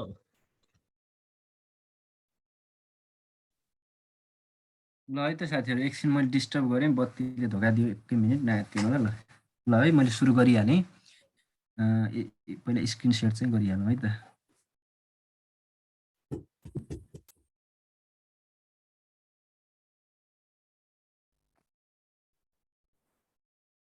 ल है त, अब हेर्नुहोस् है, मैले भने भोलि चाहिँ तपाईँलाई कहिलेकाहीँ क्वेसन के सोधिन्छ, मैले अघि कुरा जोड्दै थिएँ, प्राचीन कालबाट क्वेसन के सोधिन्छ भनेपछि राजा चाहिँ अथवा चाहिँ शङ्खगर शाक्यले नेपाल सम्मत कहिले चलाएका थिए भनेर क्वेसन सोधिदियो भनेपछि तपाईँले एन्सरमा ट्याक्कै चाहिँ विक्रम सम्बन्ध 936 टिक लाउने। त्यही नै, किन भन्दा त्यहीले सम्मको भनेर भन्ने हामी फेरि भोलि क्वेसन सोधेपछि बिगार्ने चाहिँ होइन है त। त्यो चाहिँ म भन्दैछु, तपाईँले त्यसमा किन बिगार्ने होइन भनेपछि त्यो भोलि तपाईँले त्यो क्वेसन चाहिँ आज यति त्यहाँसम्म चाहिँ पढिएको थियो तर त्यो मिति पढिएर नभन्नु होला है त। बरु क्वेसन एउटा चाहिँ के सोधिन्छ भनेपछि नेपाल सम्बन्धलाई, हेर्नुहोस् है, नेपाल सम्बन्धलाई राष्ट्रिय सम्बन्ध है त, राष्ट्रिय सम्बन्ध कहिले घोषणा गरियो, कहिले घोषणा गरियो, यो पनि चाहिँ सोध्न सक्ने संवेद हो। अब तपाईले के भन्नु पर्यो भनेपछि 2065 कार्तिक 8 भने पनि हुन्छ अथवा 7-8 भने पनि हुन्छ। सजिलो छ, हेर्नुहोस् त यो मिति कतिलाई पढ्न गाह्रो हुन्छ, तर कसरी सम्झिने 6-7-8 है। यो पछाडि चाहिँ 2065 त सबैलाई थाहा हुन्छ है। कतिपय बुकमा 2066 मङ्सिर 7 गते लेखेको पाइन्छ है, साथै त्यो होइन है, 2065 मा हो है। 2066 पनि भेटिएको पाइन्छ, तर त्यो नभएर 6-7-8। मैले पनि पहिला धेरै पहिला पढाउँदाखेरि 2066 नै भन्थे क्या है। यो राम्रोसँग नेपाल परिचयमा खोज्दाखेरि बुकहरुमा अझ पनि कतिमा भेटिन्छ यो 65 कार्तिक 8 अथवा चाहिँ 7-8 मा चाहिँ राष्ट्रिय सम्बन्ध घोषणा गरिएको थियो भनेर पनि साथीहरूले ख्याल गर्नु पर्ला। कहिलेकाहीँ यसले पनि सोध्यो भने बिगार्दिन सक्छ है त। ल यति कुरा जान्नु पर्यो पहिला कुरा। अब हेर्नु साथीहरु, म तपाईलाई फेरि जोड दिएँ नआत्तिनुलाई त, धेरै छिटो भए पनि नभन्नु होला, ढिलो अस्ति एकछिन हेरिसकेका साथीले छिटो भए पनि नभन्नु होला, बिस्तारै लाइनमा गइहाल्छ है, तपाईहरुले चाहिँ यादै हुन्छ नबिर्सिने गरी। अब हेर्नुस् है, यति भनिसकेपछि कहिलेकाहीँ अब हामीले प्राचीन कालमा के पढ्छौं, जस्तै गोपाल वंश पढ्छौं, महिषपाल वंश पढ्छौं, यो लेख्न पर्दैन है, त्यो पढ्दाखेरि आइहाल्छ। तपाईले भन्दिन मात्रै खोज, एउटा चित्र बनाउनुस् भन्दैछु म, तपाईले तीनटा चित्र बनाउनु पर्यो, त्यसपछि सम्झिनुस् यतिसम्मको अवधि चित्र दिमागमा आउनु पर्यो। त्यसपछि के पढ्छौं भनेपछि गोपाल वंश, महिषपाल वंश, किरात वंश, सोम वंश र लिच्छवी काल। यो पछि हामी डिटेल पढ्छौं, नआत्तिनु होला है, त्यो छिटो भन्यो नभन्नु होला। त्यसपछि माध्यमिक कालमा चाहिँ पूर्व मध्यकाल, उत्तर मध्यकाल पढ्छौं, विशेष गरी मल्लकाललाई बढी जोड दिन्छौं। र त्यसैगरी आधुनिक काल भनेर भन्यो भने यो चाहिँ यसमा धेरै कुरा छन्, जस्तै पृथ्वीनारायण शाहका कुराहरू छन्, गोर्खा राज्यका कुराहरू छन् है, नेपाल र तिब्बत बीचका युद्धहरूका कुरा छन्, राणा प्रधानमन्त्रीहरूका कुरा छन् है। अलि आधुनिक काम चाहिँ मैले भने नासु खर्दारलाई पढ्ने भन्दा पनि अलि डिटेल पढ्छौं, किन तपाईलाई स्पेशल्ली प्राविलाई चाहिँ जनरली चाहिँ आधुनिक काल भनेर तोकिदिएकै कारणले गर्दा पनि हामीले आधुनिक कालमा अलि बढी जान्छौं है त। एउटा डिटेल क्लास नै आधुनिक काल राख्छौं, अझ उस्तै पर्यो भने त्यही भएर चाहिँ नआत्तिनु होला। ल अब चाहिँ त्यसमा हामी डिटेल गइहाल्छौं है। नेपाल सम्बन्ध र राष्ट्रिय सम्बन्धमा के फरक छ भन्नुभयो। नेपाल सम्बन्ध भनेको चाहिँ पहिला त्यसलाई नेपाल सम्बन्ध मात्रै नाम भनिन्थ्यो क्या, पहिला नेपाल भने चाहिँ काठमाडौँ उपत्यकालाई मात्रै जनाइन्थ्यो है। र पछि चाहिँ यो चाहिँ राष्ट्रकै सम्बन्ध हो है, यसलाई राष्ट्रिय सम्बन्ध बनाउनु पर्छ भनेर घोषणा गरेको मात्रै हो के, अरु केही पनि फरक हैन है। ल अब हेर्नुस् है त, यति जानिसकेपछि अब हामीले के गर्नु पर्यो भनेपछि एकबाट सुरु गर्नु पर्यो, गोपाल वंश है त। म जसरी याद गर्छु त्यसरी, म जसरी भन्छु त्यसरी ख्याल गर्नु। गोपाल वंशको कथा पढ्नुभन्दा अगाडि तपाईले म एउटा कथा भनिदिन्छु, त्यो कथा चाहिँ सरसर्ती चाहिँ याद गर्नु होला है। त्यो कथा म लेख्न पर्दैन, त्यो कथालाई छोटोमा भनिहाल्छु। पहिला काठमाडौँ उपत्यका, त्यसबाट सोध्न सक्ने क्वेशन चाहिँ म यहाँ लेखाइदिन्छु, तर अरु बुझ्नुस् मात्रै कथा है। पहिला काठमाडौँ उपत्यका एक पोखरी थियो है। कहाँ? काठमाडौँ उपत्यकामा एउटा पोखरी थियो जसको नाम थियो नागदह है। सोध्न सक्ने क्वेशन म अहिले भनिदिन्छु, पहिला सुन्नुस् मात्रै है साथीहरु, अझ फिजिकलमा भए अझ मजा आउँथ्यो, केही छैन। काठमाडौँ उपत्यकामा एउटा पोखरी थियो जसको नाम थियो नागदह। त्यसको वरिपरि नागवासीहरू बसोबास गर्थे है। त्यसको वरिपरि चाहिँ नागवासीहरू बसोबास गर्थे, अरु होइन है त। हो, त्यहाँ नागवासीहरूले चाहिँ किन बस्थे भनेपछि बीचमा पोखरी, वरिपरि बस्नलाई सुन्दर ठाउँ र काठमाडौँ उपत्यकामा घना जंगल, र जंगलमा चाहिँ पशुचरणका लागि असाध्यै उपयुक्त ठाउँ, र त्यसैले गर्दा उनीहरू काठमाडौँ उपत्यकामा बस्ने गर्थे। र त्यस्तै त्यो राम्रो सुन्दर पक्ष चाहिँ गोपाल वंशीहरूले देखे है। यो इतिहासमा लेखिएको कुरा हो, जुन लिखित चाहिँ होइन, तर पछि इतिहासकारहरूले व्याख्या गरेको है। हावा जस्तै लाग्छ तर पनि जान्नु पर्यो। र त्यसपछि गोपाल वंशीहरूले त्यो राम्रो सुन्दर पक्ष देखे र गोपाल वंशीहरूले नागवंशीलाई हराए र आफू जिते र शासन कब्जा गरेर यिनीहरूले शासन गरेका हुन्। त्यति हो चाहिँ जान्न पर्यो। तर सोध्छ के है, त्यति कथाबाट सोध्ने चाहिँ अरु केही पनि हैन, काठमाडौँ उपत्यकाको हेर्नुस् है, मैले एकदम सोलो भनेको छु साथीहरु। काठमाडौँ उपत्यकाको प्राचीन जाति कुन हो भनेर चाहिँ क्वेशन सोध्छ। कुन रहेछ भनेपछि तपाईले नाग जाति भनेर क्वेसन जान्नु पर्यो है। अर्को क्वेसन सोध्छ यही काठमाडौँ उपत्यका कुन स्वरूपमा थियो भनेर भनिदियो भने चाहिँ पहिला चाहिँ दह स्वरूपमा थियो। यो सोधेको क्वेसन चाहिँ होइन, सोधिहाल्यो भने। तर जनरल यो चाहिँ ख्याल गर्नुपर्छ है। नाग जाति प्राचीन जाति चाहिँ कुन हो, नाग जाति भनेर चाहिँ यति कुरा ख्याल गर्नुभयो भने धेरै कुरा चाहिँ जान्नु परेन। एउटा दोस्रो कथा है, म कथा पछाडि तपाईँलाई अरू सुरु गर्छु है त साथीहरू। तपाईँलाई चाहिँ ल अब दोस्रो कथा चाहिँ तपाईँले के बुझ्न पर्छ भनेपछि हेर्नुहोस् है, कथाबाट सोध्ने क्वेसन एउटा मात्रै हुन्छ, कथा जानिराख्नुहोस् भन्नलाई मात्रै भन्दैछु। पहिला जब गोपाल वंशीहरूले शासन आफ्नो हातमा लिएर शासन चलाए है, र त्यसरी शासन चलाए बित्तिकै कसले के मेसेज गर्नुभएको रहेछ है त, दह के भन्नु, नाग दह है त साथीहरू, नाग दह, नाग जाति बसोबास गर्ने नाग दह है। ल अब हेर्नुहोस् है, यदि जानिसकेपछि अब तपाईँले के ख्याल गर्नु पर्यो भनेपछि चाहिँ अब है हो अर्को चाहिँ पहिला काठमाडौँ उपत्यका चाहिँ मा के थियो अरे, गोपाल वंशीहरूले शासन गरिसकेपछि है, गोपाल वंशीहरूले शासन गरिसकेपछि यिनीहरूले चाहिँ आफ्नो पेसा सम्हाले है।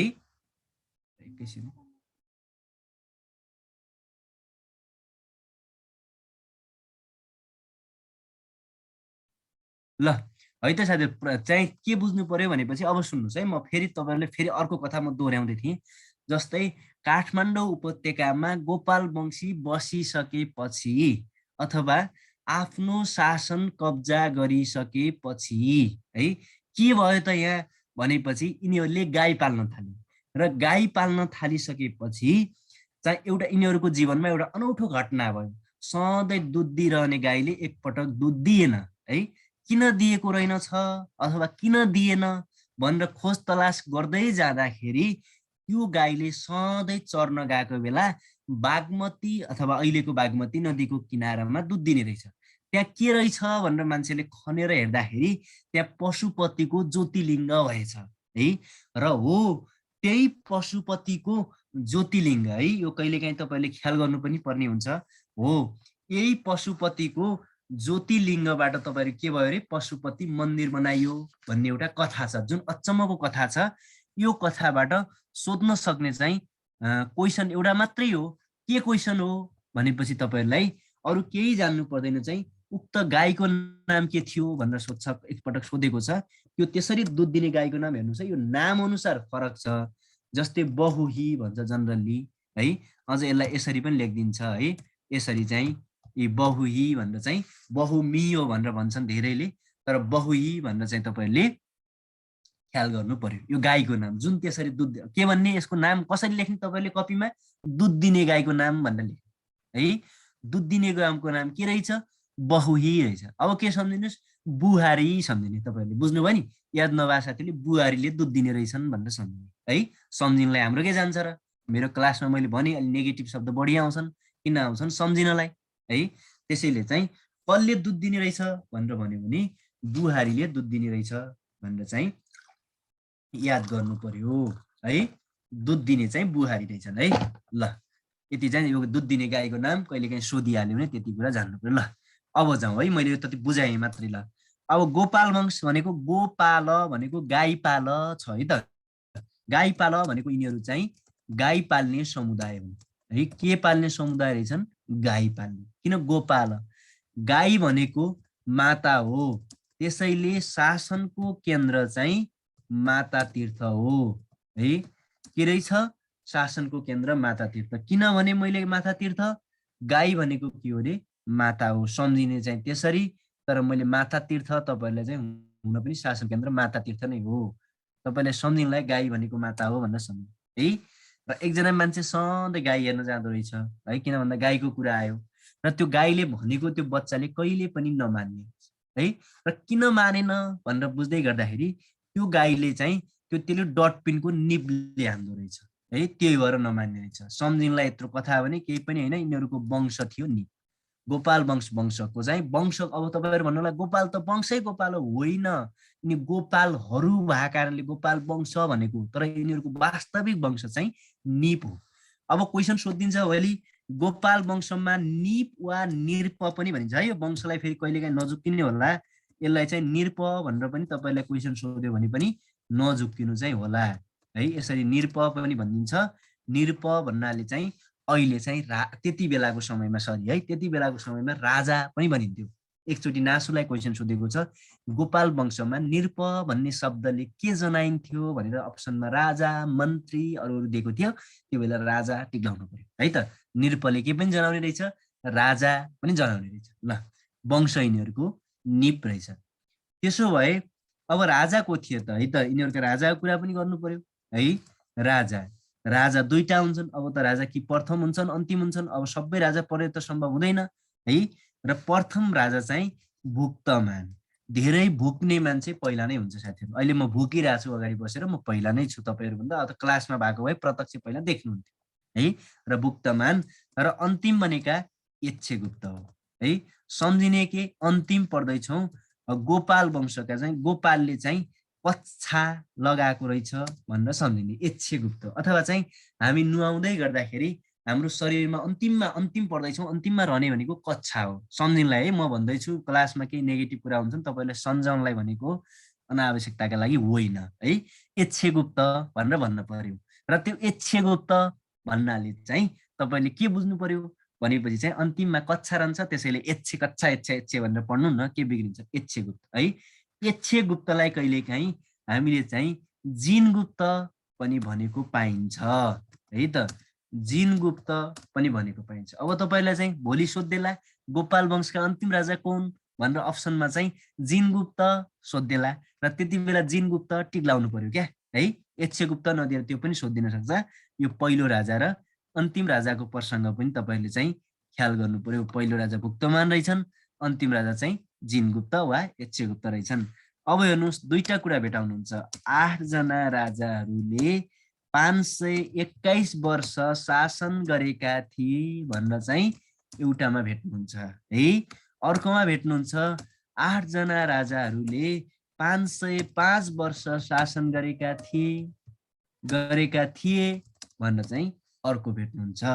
एकजनामा एउटा बुकमा के भेट्नुहुन्छ रे, 8 जना राजाहरूले 521 वर्ष शासन गरेका थिए भेट्नुहुन्छ भने अर्को बुकमा चाहिँ 8 जना राजाहरूले 505 वर्ष शासन गरेका थिए भनेर चाहिँ जान्नु पर्यो है। अब चाहिँ केमा टिक्लाउने भनेपछि नेपाल परिचयले 8 जना राजाहरूले 505 वर्ष भनेर लेखेकोले त्यसलाई बढी विश्वसनीय मान्ने, तर लोकसेवाको बुकमा चाहिँ प्रायमा 521 दिएको छ। दुईटा अप्सन दिँदैन यिनीहरू, दुईटा मध्ये जुनमा दिन्छ त्यही टिक्लाउने, होइन दुईटै दियो भने बढी विश्वसनीय चाहिँ 505 मान्ने। किन, गृह मन्त्रालयले प्रकाशित गरेको, मलाई समथिङ लाग्छ गृह मन्त्रालय नै हो कि जस्तो लाग्छ है, कुन हो मैले ठ्याक्कै बिर्सेँ, यसले प्रकाशित गरेको नेपाल परिचय नामक किताबमा चाहिँ हेर्नु होला, अथवा चाहिँ नेपाल परिचय भनेर डाउनलोड गरेर पनि हेर्नु होला। नवौं संस्करणको PDF पनि भेटिन्छ है। PDF चाहिँ अर्को जस्तो डिटेल नभए पनि तपाईँले पढ्न पाउने गरी भेटिन्छ, हो त्यसमा हेरे पनि भेटिन्छ। त्यसैले बढी विश्वसनीय 505 लाई, र दुईटा मध्ये एउटा अप्सन दियो भने त जुन त्यसमा टिक्लाउने भन्ने कुरा मैले भनिसकेँ है। 8 जना। अब यिनीहरूको अर्को सोधिराख्ने क्वेसन चाहिँ यिनीहरूको सिमाना कहाँ थियो त है। तपाईहरुलाई चाहिँ अर्को जान्नु पर्यो, सिमाना।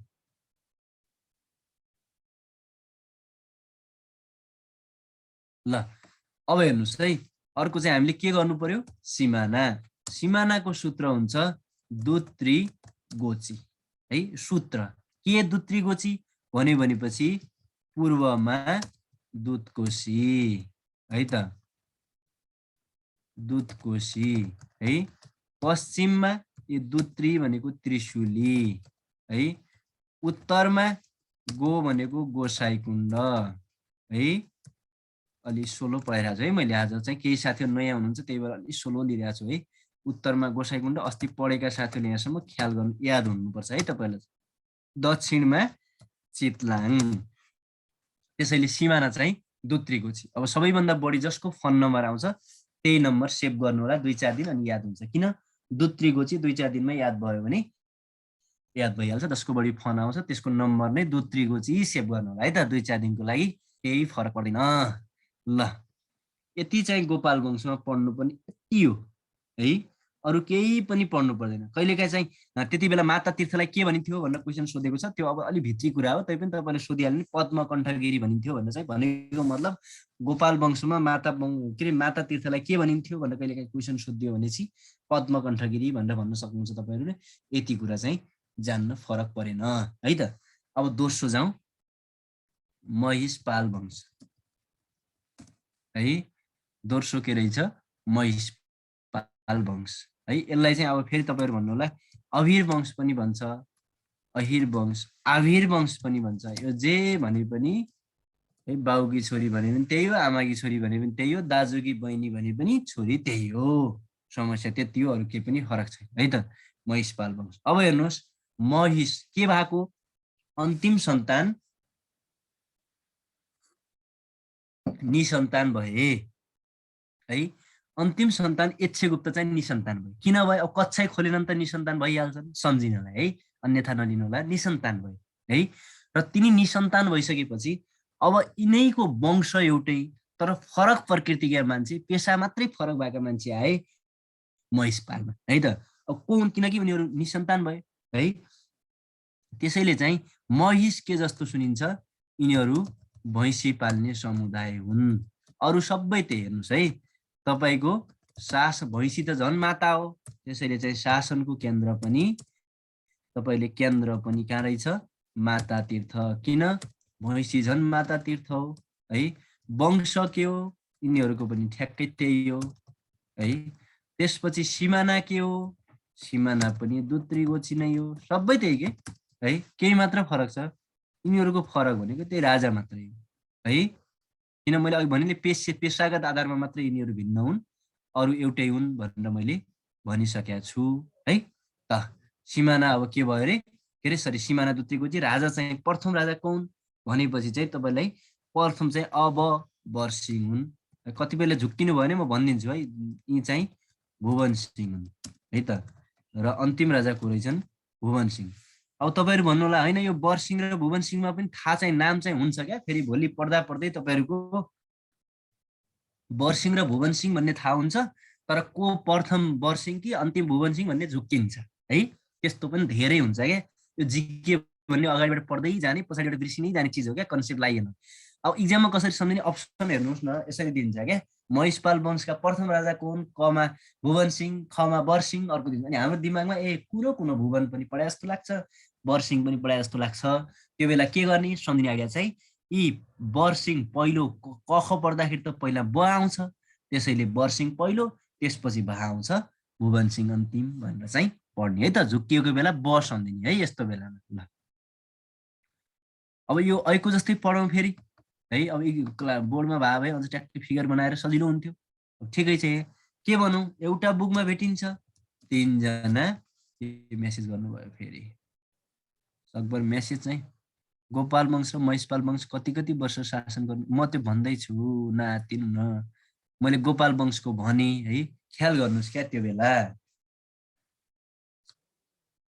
ल महिषपालको चाहिँ मैले के गर्छु भन्दैछु, म सुरु गरेकै छैन है। 3 जना राजाहरूले झन्डै भनेर भन्छ त, हामी झन्डैतिर नलागौँ, 111 वर्ष शासन गरेका थिए हो। यो भनेका बेला ध्यान दिनुहोस् क्या, यति सोलो भनेको छु है। भन्ने एकातिर भेटिन्छ भने अर्को के भेटिन्छ भनेपछि 3 जना राजाहरूले 161 वर्ष है त 2 महिना शासन गरेका थिए भनेर चाहिँ अर्कोतिर चाहिँ भेटिन्छ। हेर्नुहोस् त, यसरी चाहिँ भेटिँदो रहेछ। एकचोटि चाहिँ 3 जना राजाहरूले 111 वर्ष भेटिँदो रहेछ, अर्कोतिर के भेटिँदो रहेछ भनेपछि 3 जना राजाहरूले 161 वर्ष 2 महिना है। यो चाहिँ बढी विश्वसनीय चाहिँ 3 जना राजाहरूले 111 वर्ष शासन गरेका थिए भनेर थाहा पाउनुहोस् है। किन नेपाल परिचयमा नि यही छ, प्लस धेरैमा यही भेटिन्छ, बढी विश्वसनीय त्यसलाई मान्ने। अब मैले भनिहालेँ अप्सनमा जुन दिन्छ त्यो दुईटा मध्ये एउटा टिक लाउने भइहाल्यो, दुईटै अप्सन दिन्न, सम्भवतः दिइहाल्यो भने एकलाई टिक लाउने है। ल यो कुरा चाहिँ भनिहाल्यो, यिनीहरूको सबै त्यही रहेछ। फरक मात्रै फरक छ। यो भनेको हो कि कर्क प्याट्रिकले भने हो क्या 3 जना राजाहरूले 111 वर्ष शासन गरेका भनेर कर्क प्याट्रिक र भनेको गोपाल वंशावलीसँग मिल्छ, यिनीहरूले विश्वसनीय मान्छे भएको कारणले त्यसलाई बढी मान्छन्, तर फरक चाहिँ पर्दैन है त। यति कुरा चाहिँ तपाईँहरूले ख्याल गर्नु पर्यो। अरू सबै त्यही हो, पेसा मात्रै यिनीहरू के रहेछ भिन्न रहेछ महिषपालको। तेर्सो वंश भनेको किराँतकाल है त। अब किराँतकाल आयो, नामै किराँत है, नामै किराँत। यिनीहरूले चाहिँ भुवन सिंहलाई हराएर शासन आफ्नो हातमा कब्जामा लिएका थिए है। ल कसलाई हराएका रहेछन् भनेपछि भुवन सिंहलाई, अन्तिम राजा चाहिँ आविर वंशका अथवा चाहिँ के अरे महिषपाल वंशका अन्तिम राजा हराएलाई यिनीहरूले चाहिँ शासन लिएका थिए। अब हाम्रो दाँतमा किरा लाग्यो भनेर सम्झिने, कहाँ लागेछ किरा? हाम्रो दाँतमा। हाम्रो दाँतमा किरा लागेपछि हामी कहाँ जान्छौँ? डक्टर कहाँ है। हामी डक्टरमा गइसकेपछि के गर्छौँ है? डक्टरले खोइ त कहाँ किरा लागेको छ देखाऊ भनेपछि हामी हाँ गर्छौँ, होइन हाँ गर्छौँ, किरा लागेछ हामा। त्यसैले यिनीहरूको वंश हो हाङ है, सम्झिने। हेर्नुहोस् त, किराँतकालमा चाहिँ हाबाट जाने वंश चाहिँ यिनीहरूको के रहेछ हाङ वंश है त। अब अर्को कहिलेकाहीँ सोध्देला वंश त हाङ ठिक छ है, अब यिनीहरूको हाङ वंश हो भने अब राजा जाउँ है। राजा चाहिँ अब तपाईँहरूलाई चाहिँ म चाहिँ सकभर अब मलाई चाहिँ अब बोर्डमा बनाउनु सजिलो हुन्थ्यो। हेर्नुहोस् है, एलेम्बरले राजा है त, म राजाको कुरा गर्दैछु है साथीहरू, यहाँ राजा लेखिहालौँ, फेरि तपाईँहरूले अर्को अन्यथा पर्ला, हुनु त बुझी पनि हाल्नुपर्छ अब त है। एलेम्बरले गस्ती लिएर सङ्खुवा सभा गए भन्न चाहिँ सम्झिने है। एलेम्बरले गस्ती लिएर कहाँ गए? यसरी लेख्दा सजिलो होला यो, सङ्खुवा सभा गए। कसले? एलेम्बरले गस्ती लिएर सङ्खुवा सभा गए। पहिलो राजा एलेम्बर, अन्तिम राजा गस्ती। सङ्खुवा सभा के हो भनेपछि एलेम्बरको पूर्णकदको शालिक छ सङ्खुवा सभामा है। त्यसैले एलेम्बरले गस्ती लिएर सङ्खुवा सभा गए भनेर सम्झिने है। अब के हो सङ्खुवा सभा भनेपछि एलेम्बरको पूर्णकदको शालिक, पहिलो राजाको एलेम्बर किराँतकालका, अन्तिम राजाको गस्ती है, समस्या छैन है। अब यति जानिसकेपछि एकपटक क्वेसन सोध्यो है। ल हेर्नुहोस् है, क्वेसन के सोधेको थियो भनेपछि देहाएका मध्ये किराँतकालीन अन्तिम राजा को हुन्? अब अस्ति भनिसकेको थियो भने साथीहरूले थाहा पाउनु होला है। उहाँले चाहिँ कमा सोध्यो है, सकभर अस्ति भनेको साथीहरूले उत्तर नदिनु होला है। कमा सोध्यो खिगु है, खमा सोध्यो गस्ती है, गमा सोध्यो गालिज है, घमा सोध्यो माथिका सबै। अस्ति भनेको साथीले उत्तर नदिनु होला, बाँकीले कमेन्टमा उत्तर दिनु त। ल दिनु त, दिनु साथीहरू, भन्दै जानुहोस् है। एकछिन हेरेँ मैले, 1 मिनट।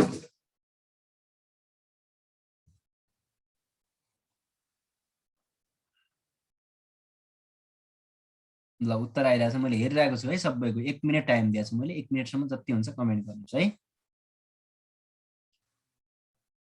तपाईँले निन्द्रा पनि ला हुन्छ, फ्रेस पनि हुन्छ कि। क्लास भनेको अनलाइन भनेको अलिकति डाइरेक्ट भन्दा अलिक फरक हुन्छ।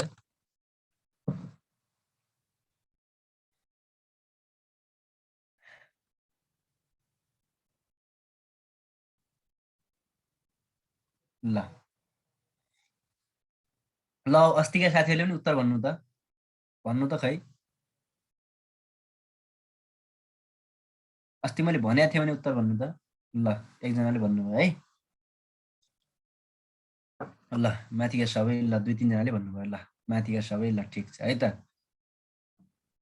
ल अब हेर्नुहोस् है साथीहरू, के हो यो भन्ने कुरा म यहाँ म लेख्छु, त्यसको उत्तर त्यस पछाडि आउँछ अब है। ल के हो उत्तर भन्ने अब यहाँ मैले लेखेको कुराबाट आउँछ है। मैले अब छोडिदिएँ के भनेपछि किराँतकालीन अन्तिम राजाको सन्दर्भ भनेर भन्ने है। किराँतकालीन अन्तिम राजाको सन्दर्भ भनेर मैले भने है। के रहेछ कुन हो एन्सर भन्ने अब यो चाहिँ लेख्नु होला है। प्राय बुकमा भेटिँदैन है। यो चाहिँ तपाईँलाई हुन चाहिँ एक्चुअली अफिसरलाई सोधेको क्वेसन हो। अफिसरमा पनि धेरैले बिगारे हुन्, तैपनि अब हामी डिटेलमा पढ्छौँ। किन अरूले बिगार्ने क्वेसन पनि हामी पढ्छौँ। त्यो बुकको कतिपय मैले यहाँ शिक्षक सेवाका बुकमा देखाएको छु साथीहरू, बजारमा एकदम चलेका राइटरहरूका नाममा पनि इतिहास भनेर 3 पानामा इतिहास भइदिएको पनि देखेको। त्यसरी हुँदैन है साथीहरू, इक्जाममा बिगार्छ। इक्जाममा चाहिँ शिक्षक सेवा यसले चाहिँ यो बुक पढ्या होला, यो बुकमा मात्रै हालौँ भनेर सोध्दैन, उसले चाहिँ डिटेल हेरेर आएको छ। त्यसरी सकभर डिटेल पढेको राम्रो है। ल किराँतकालीन अन्तिम राजाको सन्दर्भ पढ्दै गर्दाखेरि मैले यहाँ जे भन्छु पहिला त्यसरी भन्छु है। जस्तै गोपाल वंश वंशावली अनुसार है त, गोपाल वंश वंशावली अनुसार। अब को रहेछन् राजा के हो भन्ने कुरा, को एन्सर के हो भन्ने कुरा यहाँबाट आइहाल्छ, मैले भनेकै छु है त। गोपाल वंश वंशावली अनुसार है, एउटा चाहिँ त्यो बुझ्नु पर्यो। ल अर्को हेर्नुहोस् है त। अब गोपाल कस्तो भएको बिग्रिन पनि। ल अर्को चाहिँ तपाईँले सम्झिनु पर्यो भाषा वंशावली अनुसार है। अर्को चाहिँ राइट वंशावली अनुसार। हेर्नुहोस् है त, गोपाल वंश यदि तपाईँलाई अघि चाहिँ किराँतकालीन अन्तिम राजा को हुन् भनेर सिधै क्वेसन सोध्या भए ठिक छ, गस्ती हान्दाखेरि एकदम सुहाउँथ्यो। त्यहाँ बुकहरूमा पनि त्यति लेखेको छ, तर इक्जाममा एकपटक सोधिदियो कारणले अब के हो उत्तर चाहिँ माथिका सबै हुन्छ। किन म हेर्नुहोस् है, एकछिन ख्याल गर्नुहोस् है, म कण्ठ गराउँछु, याद गर्नुहोस्। भाषामा कुनै कसैलाई गाली दिनु पर्यो भने के गरिन्छ, भाषामा गाली दिन्छ। त्यसैले भाषा वंशावली अनुसार किराँतकालीन अन्तिम राजा चाहिँ गालिज हुन् है। भाषा भोलि इक्जाममा कसरी सम्झिने, भाषा कहिलेकाहीँ क्वेसन कसरी पनि सोधिन सक्छ। भाषा वंशावली अनुसार अन्तिम किराँती राजा को हुन् भनेर पनि क्वेसन सोधिन्छ, त्यो बेला गालिज भन्ने। किन भाषामा गाली दिन्छ। राइट सही उत्तर चाहिँ गस्ती जस्तो लाग्छ, किन किराँतकालीन अन्तिम राजा गस्ती हुन्। त्यसैले त्यस्तो बेला चाहिँ गस्ती भन्ने यहाँ सम्झिने। राइट वंशावली अनुसार को हुन् भनेपछि गस्ती। र गोपाल वंश वंशावली अनुसार खिगु, किन ग पछि ख आउँछ, ख अथवा ग र ख सँगै हुन् है। गोपाल वंश वंशावली अनुसार खिगु भनेर चाहिँ सम्झिने। त्यस्तो बेला चाहिँ तिनटै अप्सन दिए बेला माथिका सब यदि हेर्नुहोस् है, यही ठाउँमा चाहिँ माथिका सबै नभनिदिएर खिगु गालिज गस्ती र अर्को केही भनिदिए भए त्यो बेला गस्ती लाउनु ठिक हुन्थ्यो। यहाँ चाहिँ माथिका सबै किन गएको छ, सबै अनुसार फरक फरक वंशावली लिखित होइन क्या, अलिखित इतिहास इतिहासकारले भनेका कुरा लेखेका हुन् क्या। जस्तै तपाईँलाई कहिलेकाहीँ गाउँघरमा के हुन्छ भनेपछि एउटा मन्दिरमा चाहिँ मन्दिरको विषयमा कुरा उठ्यो भने ए ल यो एकजना बुढा मान्छेले भन्नुहुन्छ कि यो मन्दिर चाहिँ 2050 सालमा बनेको मान, अर्कोले भन्नुहुन्छ कहाँ 50 सालमा 2030 सालमा बनेको, अर्कोले भन्छ कहाँ मलाई यो मान्छे त्यही मन्दिरभित्रकै एकजना पुजारीले भन्नुभएको थियो कि उहाँ 2043 सालमा हो। अब भन्छ क्या पुजारीको भनाइ अनुसार 43, त्योभन्दा कम भनाइको अनुसारले 50 हो, यो त्यति भन्न खोज्या हो, स्पष्ट के हो थाहा छैन। अब कतिपय बुकले खिगु गालिज गस्ती एउटै व्यक्ति हो भने पनि भनेका छन्, तर त्यो त्यसमा कुनै तार्किकता पनि छैन, तथ्यहीन कुरा चाहिँ हो त्यो है।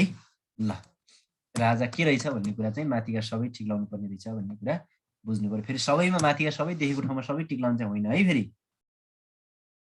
यहाँको कुरा मात्रै गरे है त।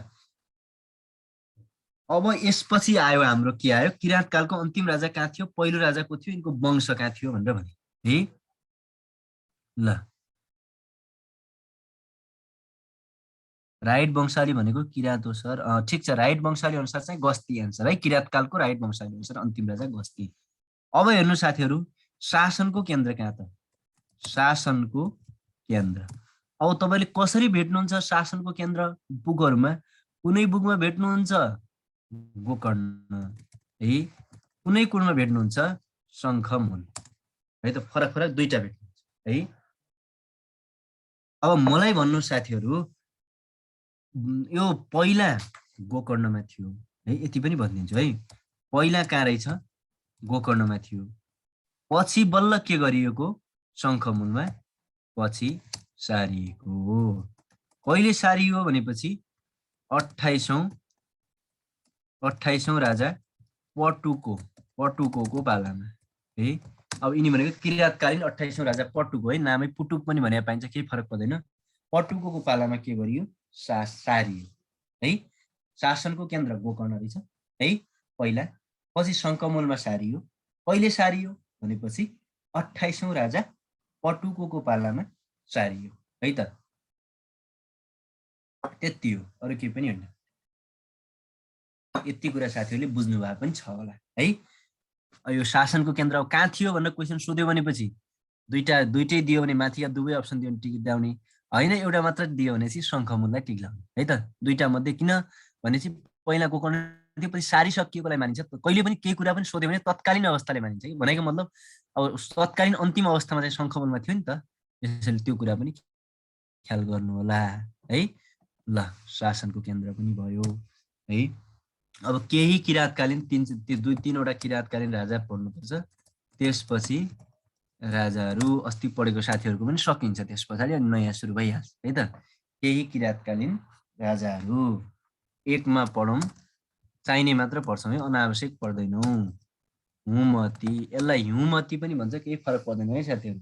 यसलाई हुमतीलाई हिउँमती पनि भन्छ, चाहे जे सुकै भन्नुहोस्, हामीलाई कुनै टेन्सन छैन है। अप्सनमा हुमती हिउँमती सोध्ने होइन, दुईटा मध्ये एउटा दिन्छ र त्यो दुईटा मध्ये हामीले एउटा टिक लाउने हो है त। ल हेर्नुहोस् है, हुमती अथवा हिउँमती जे भने पनि एउटै हो, मैले भनिहालेँ है। यिनी कतिौं किराँती राजाबाट सुरु गर्नु पर्यो, किन कहिलेकाहीँ कतिौं सोध्छ, किन सोध्छ भन्ने कुरा हामी भन्छौँ है।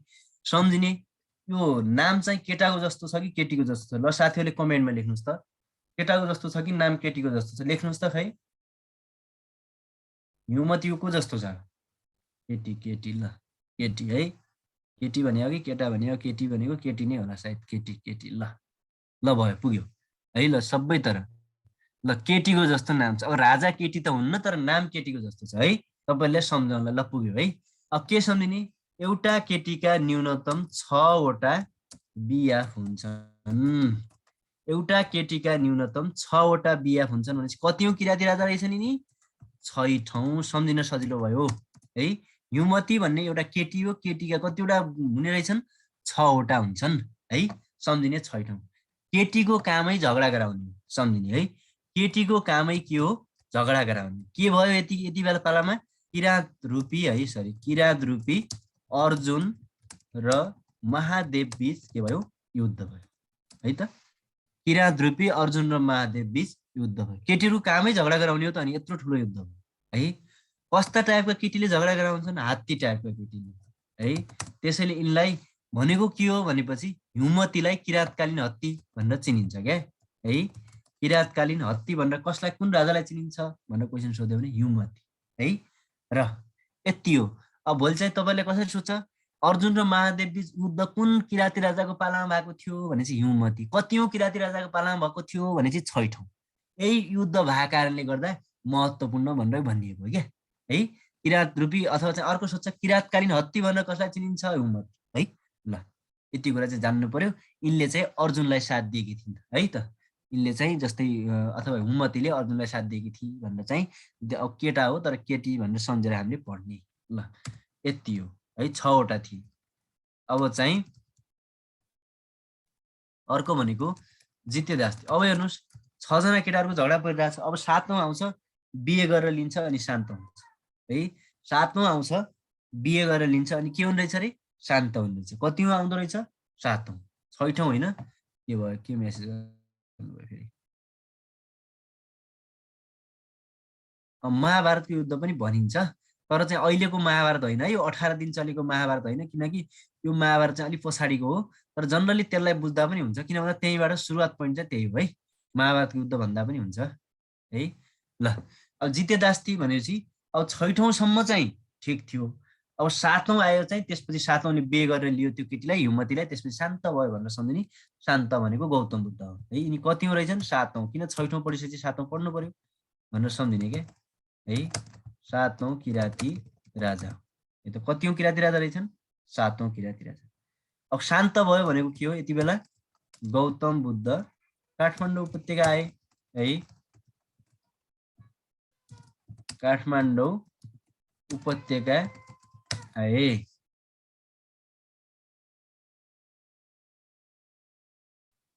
यतिखेर कहाँ आएछन्? काठमाडौँ। काठमाडौँ उपत्यका भनेको नेपाल भनिन्थ्यो है त्यति बेला है। अब भारतबाट काठमाडौँ आएका भन्ने बुझ्या नबुझ्नु होला है फेरि चाहिँ अब यिनको जन्मस्थल रूपन्देहीबाट आएका हुन् है। अब यिनी आएका चाहिँ होइन तर मानियो है।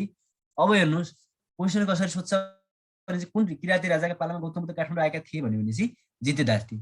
तर खासमा चाहिँ यिनी स्वयं नआएर यिनका चेला आएका यिनका भिक्षु अवतार आएका थिए भनेर भनिन्छ। त्यो पनि कहिलेकाहीँ ख्याल गर्नु होला। तर यति बेला चाहिँ कुन किराँती राजा पालामा आए भनेपछि 7औं किराँती राजाका पालामा भनेर चाहिँ ख्याल गर्नु पर्यो। जितेदास थिए है त। यति कुरा चाहिँ ख्याल गर्नु, यतिभन्दा धेरै चाहिँदैन। अर्को छ त्यसपछि स्थुङको।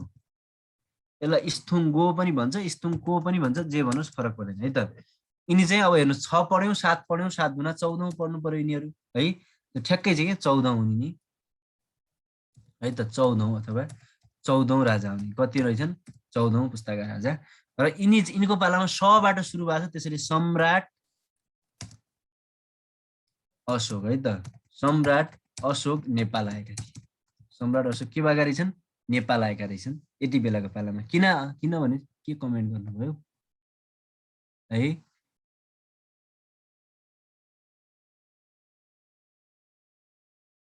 है यतिखेर ल ठिकै छ, नपाए पनि अब पछि नोटमा आउँछ साथीहरू, नआत्तिनु है।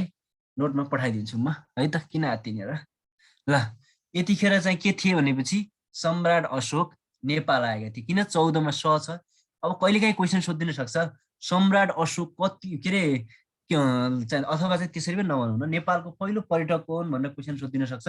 नेपालको पहिलो पर्यटक सम्राट अशोक हुनु है साथीहरू, यो पनि ख्याल गर्नु होला। कहिलेकाहीँ सोधिदिन सक्छ नेपाल आउने पहिलो पर्यटक कोन भनेर क्वेसन सोध्यो भने तपाईँहरूले सम्राट अशोक भनेर टिक लाउनु होला है। यो पनि सोधिदिन सक्छ। अब 14औं पालामा के भए रहेछन् सम्राट अशोक नेपाल आएका रहेछन्। यो पहिलो, यो त जान्नुभयो। अब यिनी आइसकेपछि को आए, यिनी एक्लै आएनन्, आफ्नो चाउरी परेकी छोरीलाई साथमा ल्याएर आए। छोरी चाउरी परेकी भनेको चाहिँ चारुमतीलाई के गरेछन् साथमा लिएर आए है त। अब चाउरी परेकी छोरीलाई ल्याएपछि त अर्को पनि मलाई बिहे गरिदिया भए भनेर बसेको रहेछ नेपालमा। त्यस्तै किनकि नेपालमा केटा र केटी पाउने बित्तिकै बिहे गरिहाल्छ है। भनेको मतलब के भयो चारुमती है प्लस देवपालको बिहे भयो। देवपाल नामक क्षेत्री भन्छ है। अरूको बिहे भएपछि छोराछोरी जन्मिन्थ्यो, यिनीहरूको बिहे भएर के भयो सहर जन्मियो। कुन सहर देवपाटन नामक सहर बसाए। अब तपाईँहरू फेरि साँच्चै जन्मियो भनेर बुझ्नु होला, त्यस्तो होइन है। चारुमती र देवपाल मिलेर देवपाटन नामक सहर बसाए भनेको क्या। प्लस भनेको यिनीहरूको बिहे भयो र त्यसपछि देवपाटन नामक सहर बसाए भनेर क्वेसन सोध्नु पर्यो। क्वेसन चाहिँ देवपाटन नामक सहर बसाउने कोन भनेपछि चारुमती र देवपाल भनेको क्या है। ल यिनीहरूको बिहे भइसकेपछि अब छोरी ज्वाइँलाई केही दिनु पर्यो, त्यसैले चाहिँ अशोक स्तम्भ बनाए। कहाँ बनाए लुम्बिनीमा है त साथीहरू। अशोक स्तम्भ कहाँ बनाएछन् लुम्बिनीमा। कहिले बनाए ईपू 249 मा है त। यसमा चाहिँ पाली भाषाको प्रयोग भएको छ, यो इम्पोर्टेन्ट छ है त। पाली भाषाको प्रयोग। अनि लिपि चाहिँ ब्राह्मी लिपिको के छ प्रयोग छ।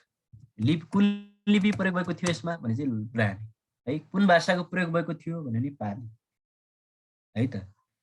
अनि यो कहिले बनेको थियो भनेर क्वेसन सोध्दैन ईपू 249 मा है। यति कुरा चाहिँ जान्नु पर्यो है। ल किराँतकालीन पनि सकियो। किराँतकालमा अरू धेरै पढ्नु पर्दैन। अब कति शासन गरे भन्ने कहिलेकाहीँ सोधिहाल्यो भने सोध्न त यस्ता कुरा सोध्ने कुरा त होइन। 29 पुस्ताका 32 राजाहरूले 1500 वर्ष शासन गरेका थिए भनेर चाहिँ जान्नु पर्यो है त। 29 पुस्ताका 32 राजाले अलि फास्ट भयो भन्नुभयो यति। यो त धेरै 16 पढाएको छु त मैले। फास्ट भाषा र साथीहरू ल भन्नुहोस् त, अरूले भन्नुहोस् त खै।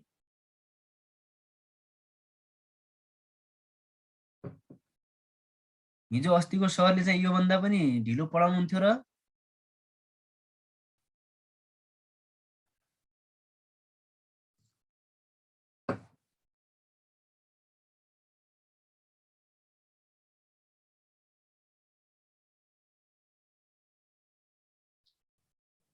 ल ओके छ है त। ल अब यति सकेपछि अगाडि बढौँ। ल अब चाहिँ लिच्छवी यसपछि चाहिँ किराँतकाल पछाडि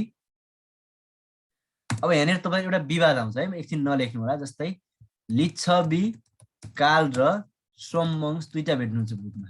ल अझ मलाई एकछिन कमेन्ट गर्नुहोस् है, एकछिन सल्लाह गर्नै पर्नुपर्छ। पहिला लिच्छवी काल कि पहिला सोमवंश? ल तपाईँले के भन्नुहुन्छ? बुकमा पढेको के हुन पर्थ्यो जस्तो लाग्छ? लेख्नुहोस् त खै, पहिला लिच्छवी काल कि पहिला सोमवंश? लेख्नुहोस् है, 1 मिनट। निन्द्रा पनि भएको छ, छलफल पनि हुन्छ। सम ल लेख्नुहोस् फटाफट। लिच्छवी सम सम फेरि एउटाले सम देख्ने बित्तिकै साराले सम हान्ने होइन है फेरि। लिच्छवी ल सम सम ल भइगयो। अब योभन्दा बढी चाहिँदैन मलाई है।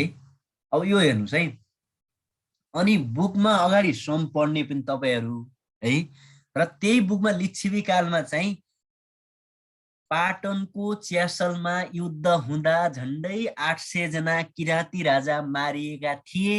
मार्ने चाहिँ लिच्छवीहरू थिए भनेर पढ्ने, मार्दाखेरि किराँतलाई मार्ने लिच्छवी। अनि कसरी सोमवंश आउँछ बिचमा है? त्यसैले लिच्छवी वंश अगाडि हो।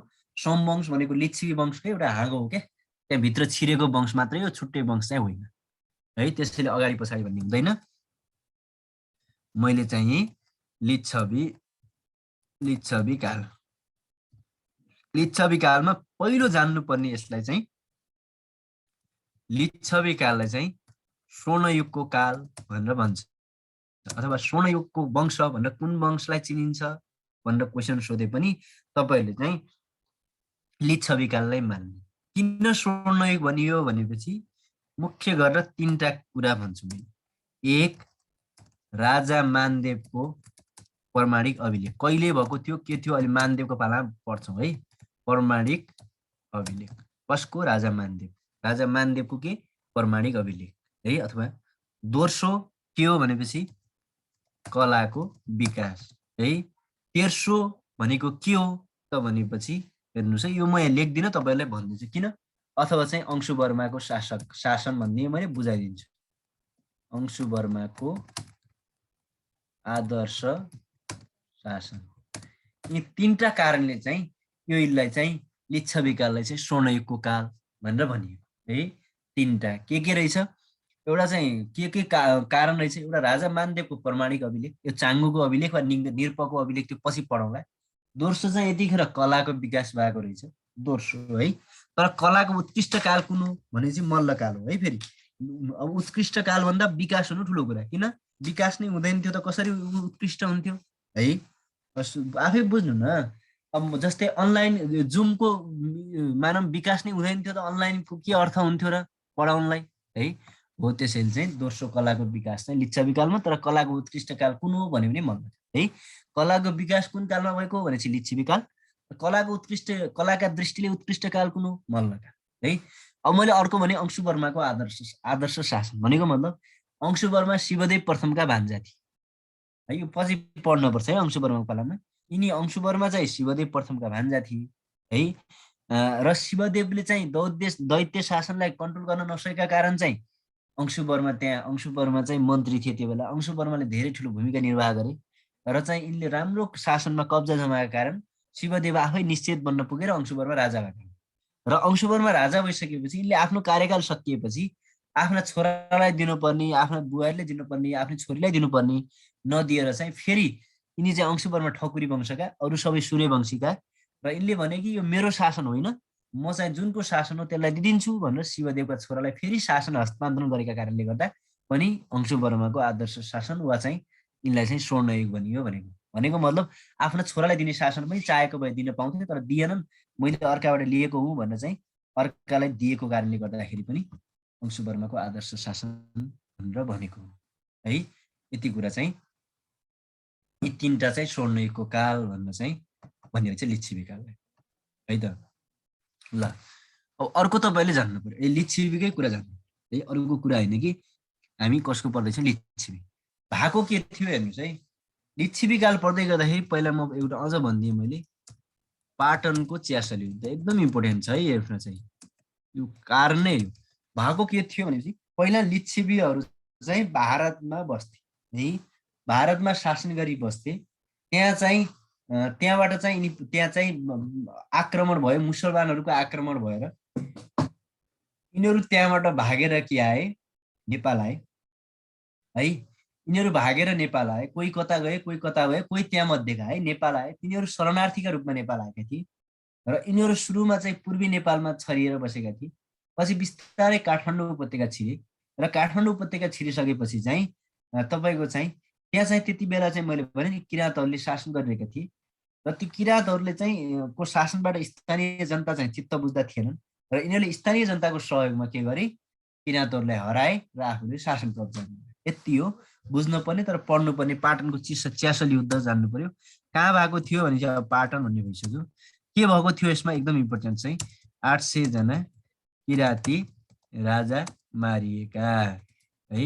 र त्यसपछि चाहिँ अनि चाहिँ स्थानीय जनताहरूले फेरि स्थानीय जनताहरूले पनि लिच्छवीहरूलाई नै साथ दिएका थिए भन्ने कुरा चाहिँ कहिलेकाहीँ यही पनि सोधिएको छ एकचोटि।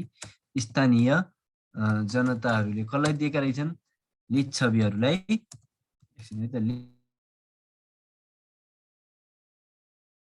साथ दिएका थिए भन्ने चाहिँ हो। यही साथ दिएको कारण चाहिँ अनि लिच्छवीहरूले जिते र किराँतले हारे र यिनीहरूले आफ्नो शासन कब्जा गरेका हुन् है। यो पाटनको च्यासल युद्ध पनि जान्नु पर्यो।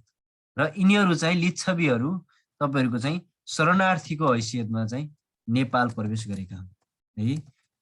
शरणार्थीको हैसियतमा यिनीहरू के गरेका हुन्, नेपाल प्रवेश गरेका हुन्। हेर्नुहोस् त अब एकचोटि चाहिँ कुन क्षेत्रमा प्रवेश गरेका थिए भनेर पनि क्वेसन सोधिएको छ। सर्वप्रथम चाहिँ पूर्वी क्षेत्रमा यिनीहरूले प्रवेश गरेका थिए। हेर्नुहोस् त शरणार्थी आएर कस्तो मजाले शासन गरिदिए, त्यो पनि त्यत्रो लामो समय है। र त्यसपछि यिनीहरूले लिच्छवीहरूले गरे। अब त्यसपछि लिच्छवीहरूको राजा जान्नु पर्यो। प्रथम राजा को, अन्तिम राजा को भन्ने त जान्नु पर्यो है। ल अब राजाको कुरा गरौँ। राजा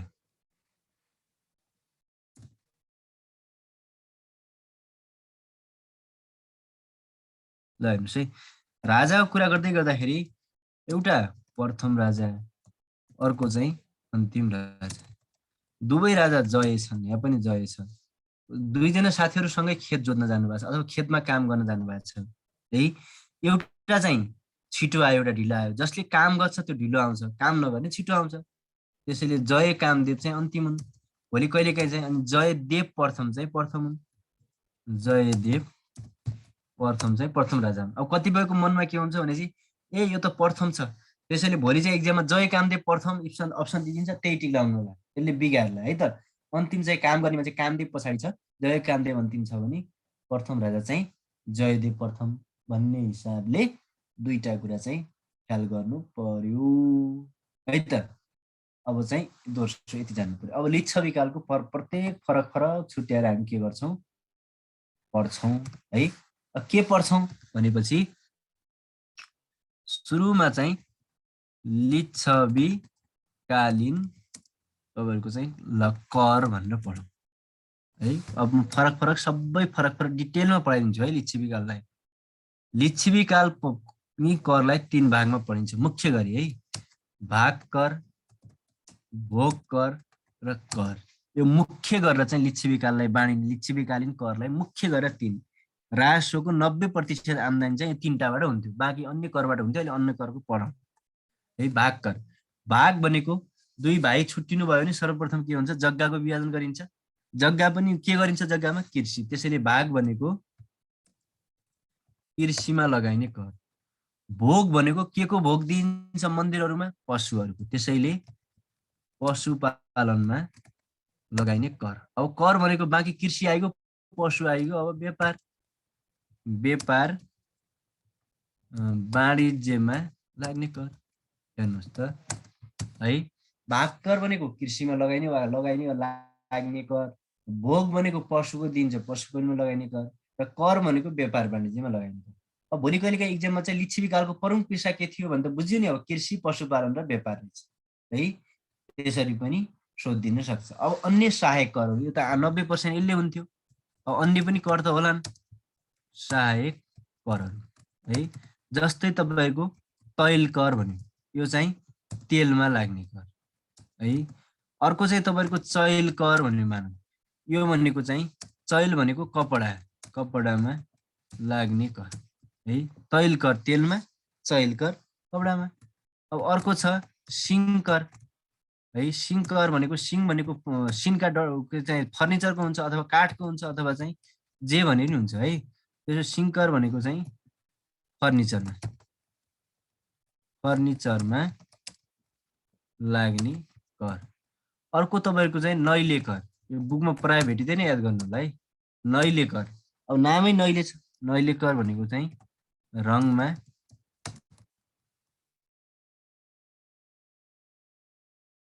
रङमा। अर्को छ पाण्डुली कर। पाण्डुली कर भनेको चाहिँ प्याजमा, प्याजमा लाग्ने कर है त। पाण्डुली कर भनेको के रहेछ? प्याजमा लाग्ने कर हो। यसरी थुप्रै कर अलिअलि तपाईँको चाहिँ यसो घरमा पनि हेर्नु है।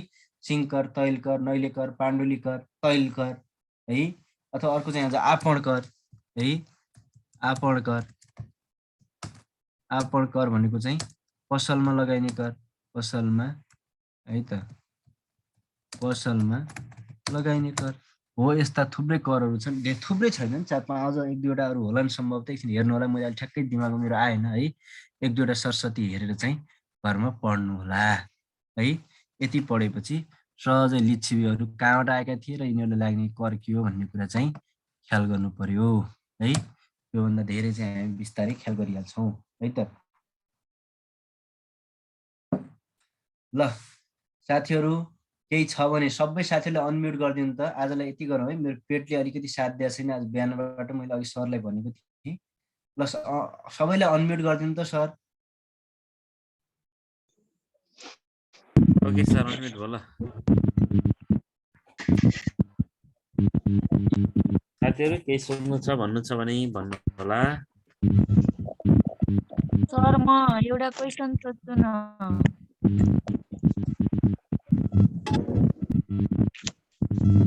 कति राजाहरू कति समयसम्म शासन गरे? यो 7औं जितेदास्तीको एकपटक फेरि भनिदिनु न सर।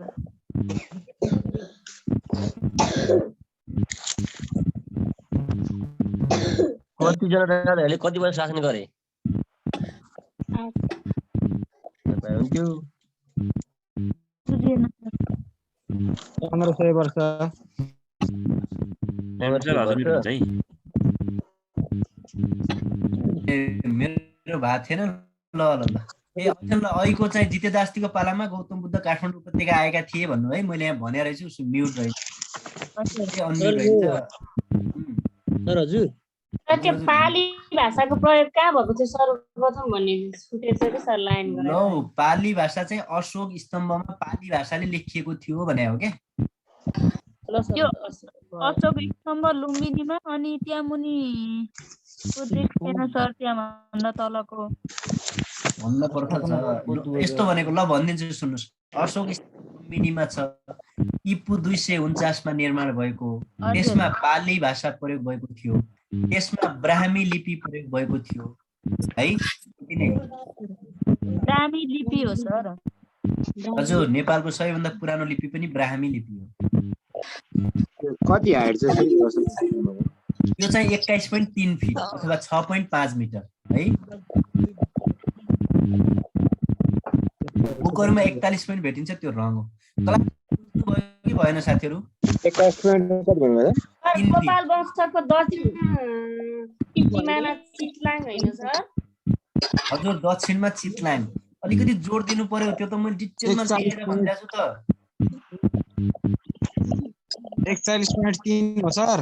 हैन, 21.3 के 41.3 रङ हो, त्यो बुकमा भेटिन्छ रङ हो त्यो रङ। 6.5 मिटरलाई फिटमा लिनु न।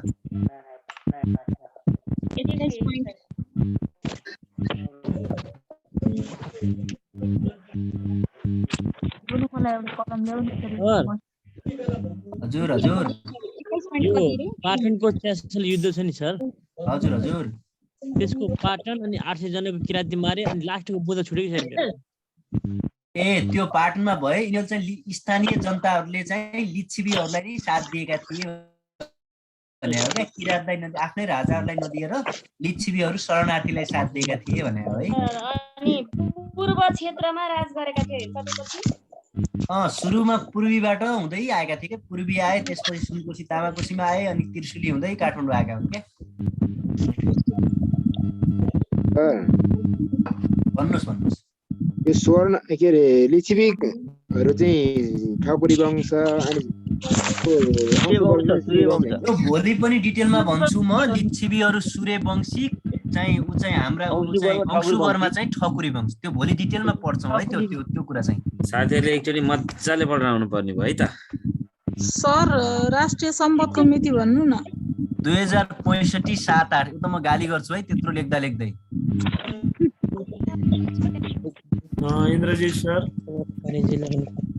हजुर सर। गुड नाइट है साथीहरुलाई। Good night. अब बुझ्नु भएको छैन भने सरलाई भन्नु होला। Good night. सर अलि मेरो केही सानो कुरा रह्यो सर। सबै सम्पूर्ण सर म्यामहरुमा गुड इभिनिङ। यहाँलाई धेरै अगाडि हामी नोटिस गर्दै आइरहेका छौं। हामीले यो बारम्बार यो क्लास चाहिँ नियमित रूपमा हजुरहरुको क्लास धेरै अगाडि बढिसकेको छ। यहाँले पेमेन्ट गर्नु बाँकी रहेको चाहिँ पेमेन्टहरु गर्दिन अनुरोध धेरैचोटि गरिरहेका छौं। हामीले हजुरहरुलाई चाहिँ एउटा फ्री क्लास सुरु गरेका छौं, तर यो क्लास चाहिँ भोलिबाट हामी तपाईहरु पेमेन्ट रोकिनु भएको पेमेन्ट नभएका साथीहरुलाई चाहिँ भोलिबाट हामी क्लासबाट यहाँहरुलाई वेटिङ लिस्ट राख्दै हामी क्लासबाट बाहिर राख्छौं भने मैले यहाँहरुलाई फेरि यसो भन्दै गर्दा चाहिँ तितुर नहोस्। धेरै पटक रिक्वेस्ट गर्छौं, हामीले धेरै पटक भनिसक्यौं, खाता नम्बर पनि पठाएका छौं। यहाँहरुलाई व्यक्तिगत रूपमा समस्या पर्यो भने फोन गर्नुस् पनि भनेका छौं।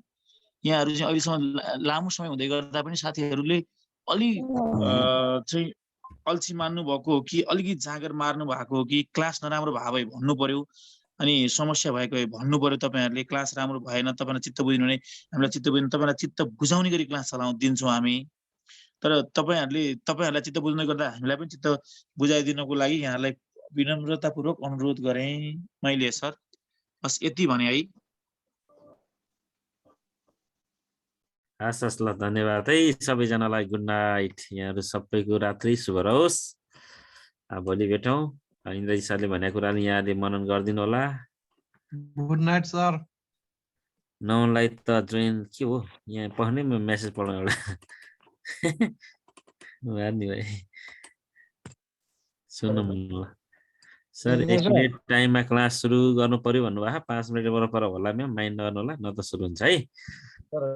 मेलमा केही आएन त सर भन्नुभयो। आउँछ, फिर नगर्नु। गुड नाइट भन्नुभयो। ठिक छ, भोलि फर्महरु गर्छौं हामी। पेमेन्ट नहुनेलाई त जोइन नगरी हुन्छ नि हौ, कति बारम्बार भन्नुभएको भन्नुभयो। ओके भन्ने।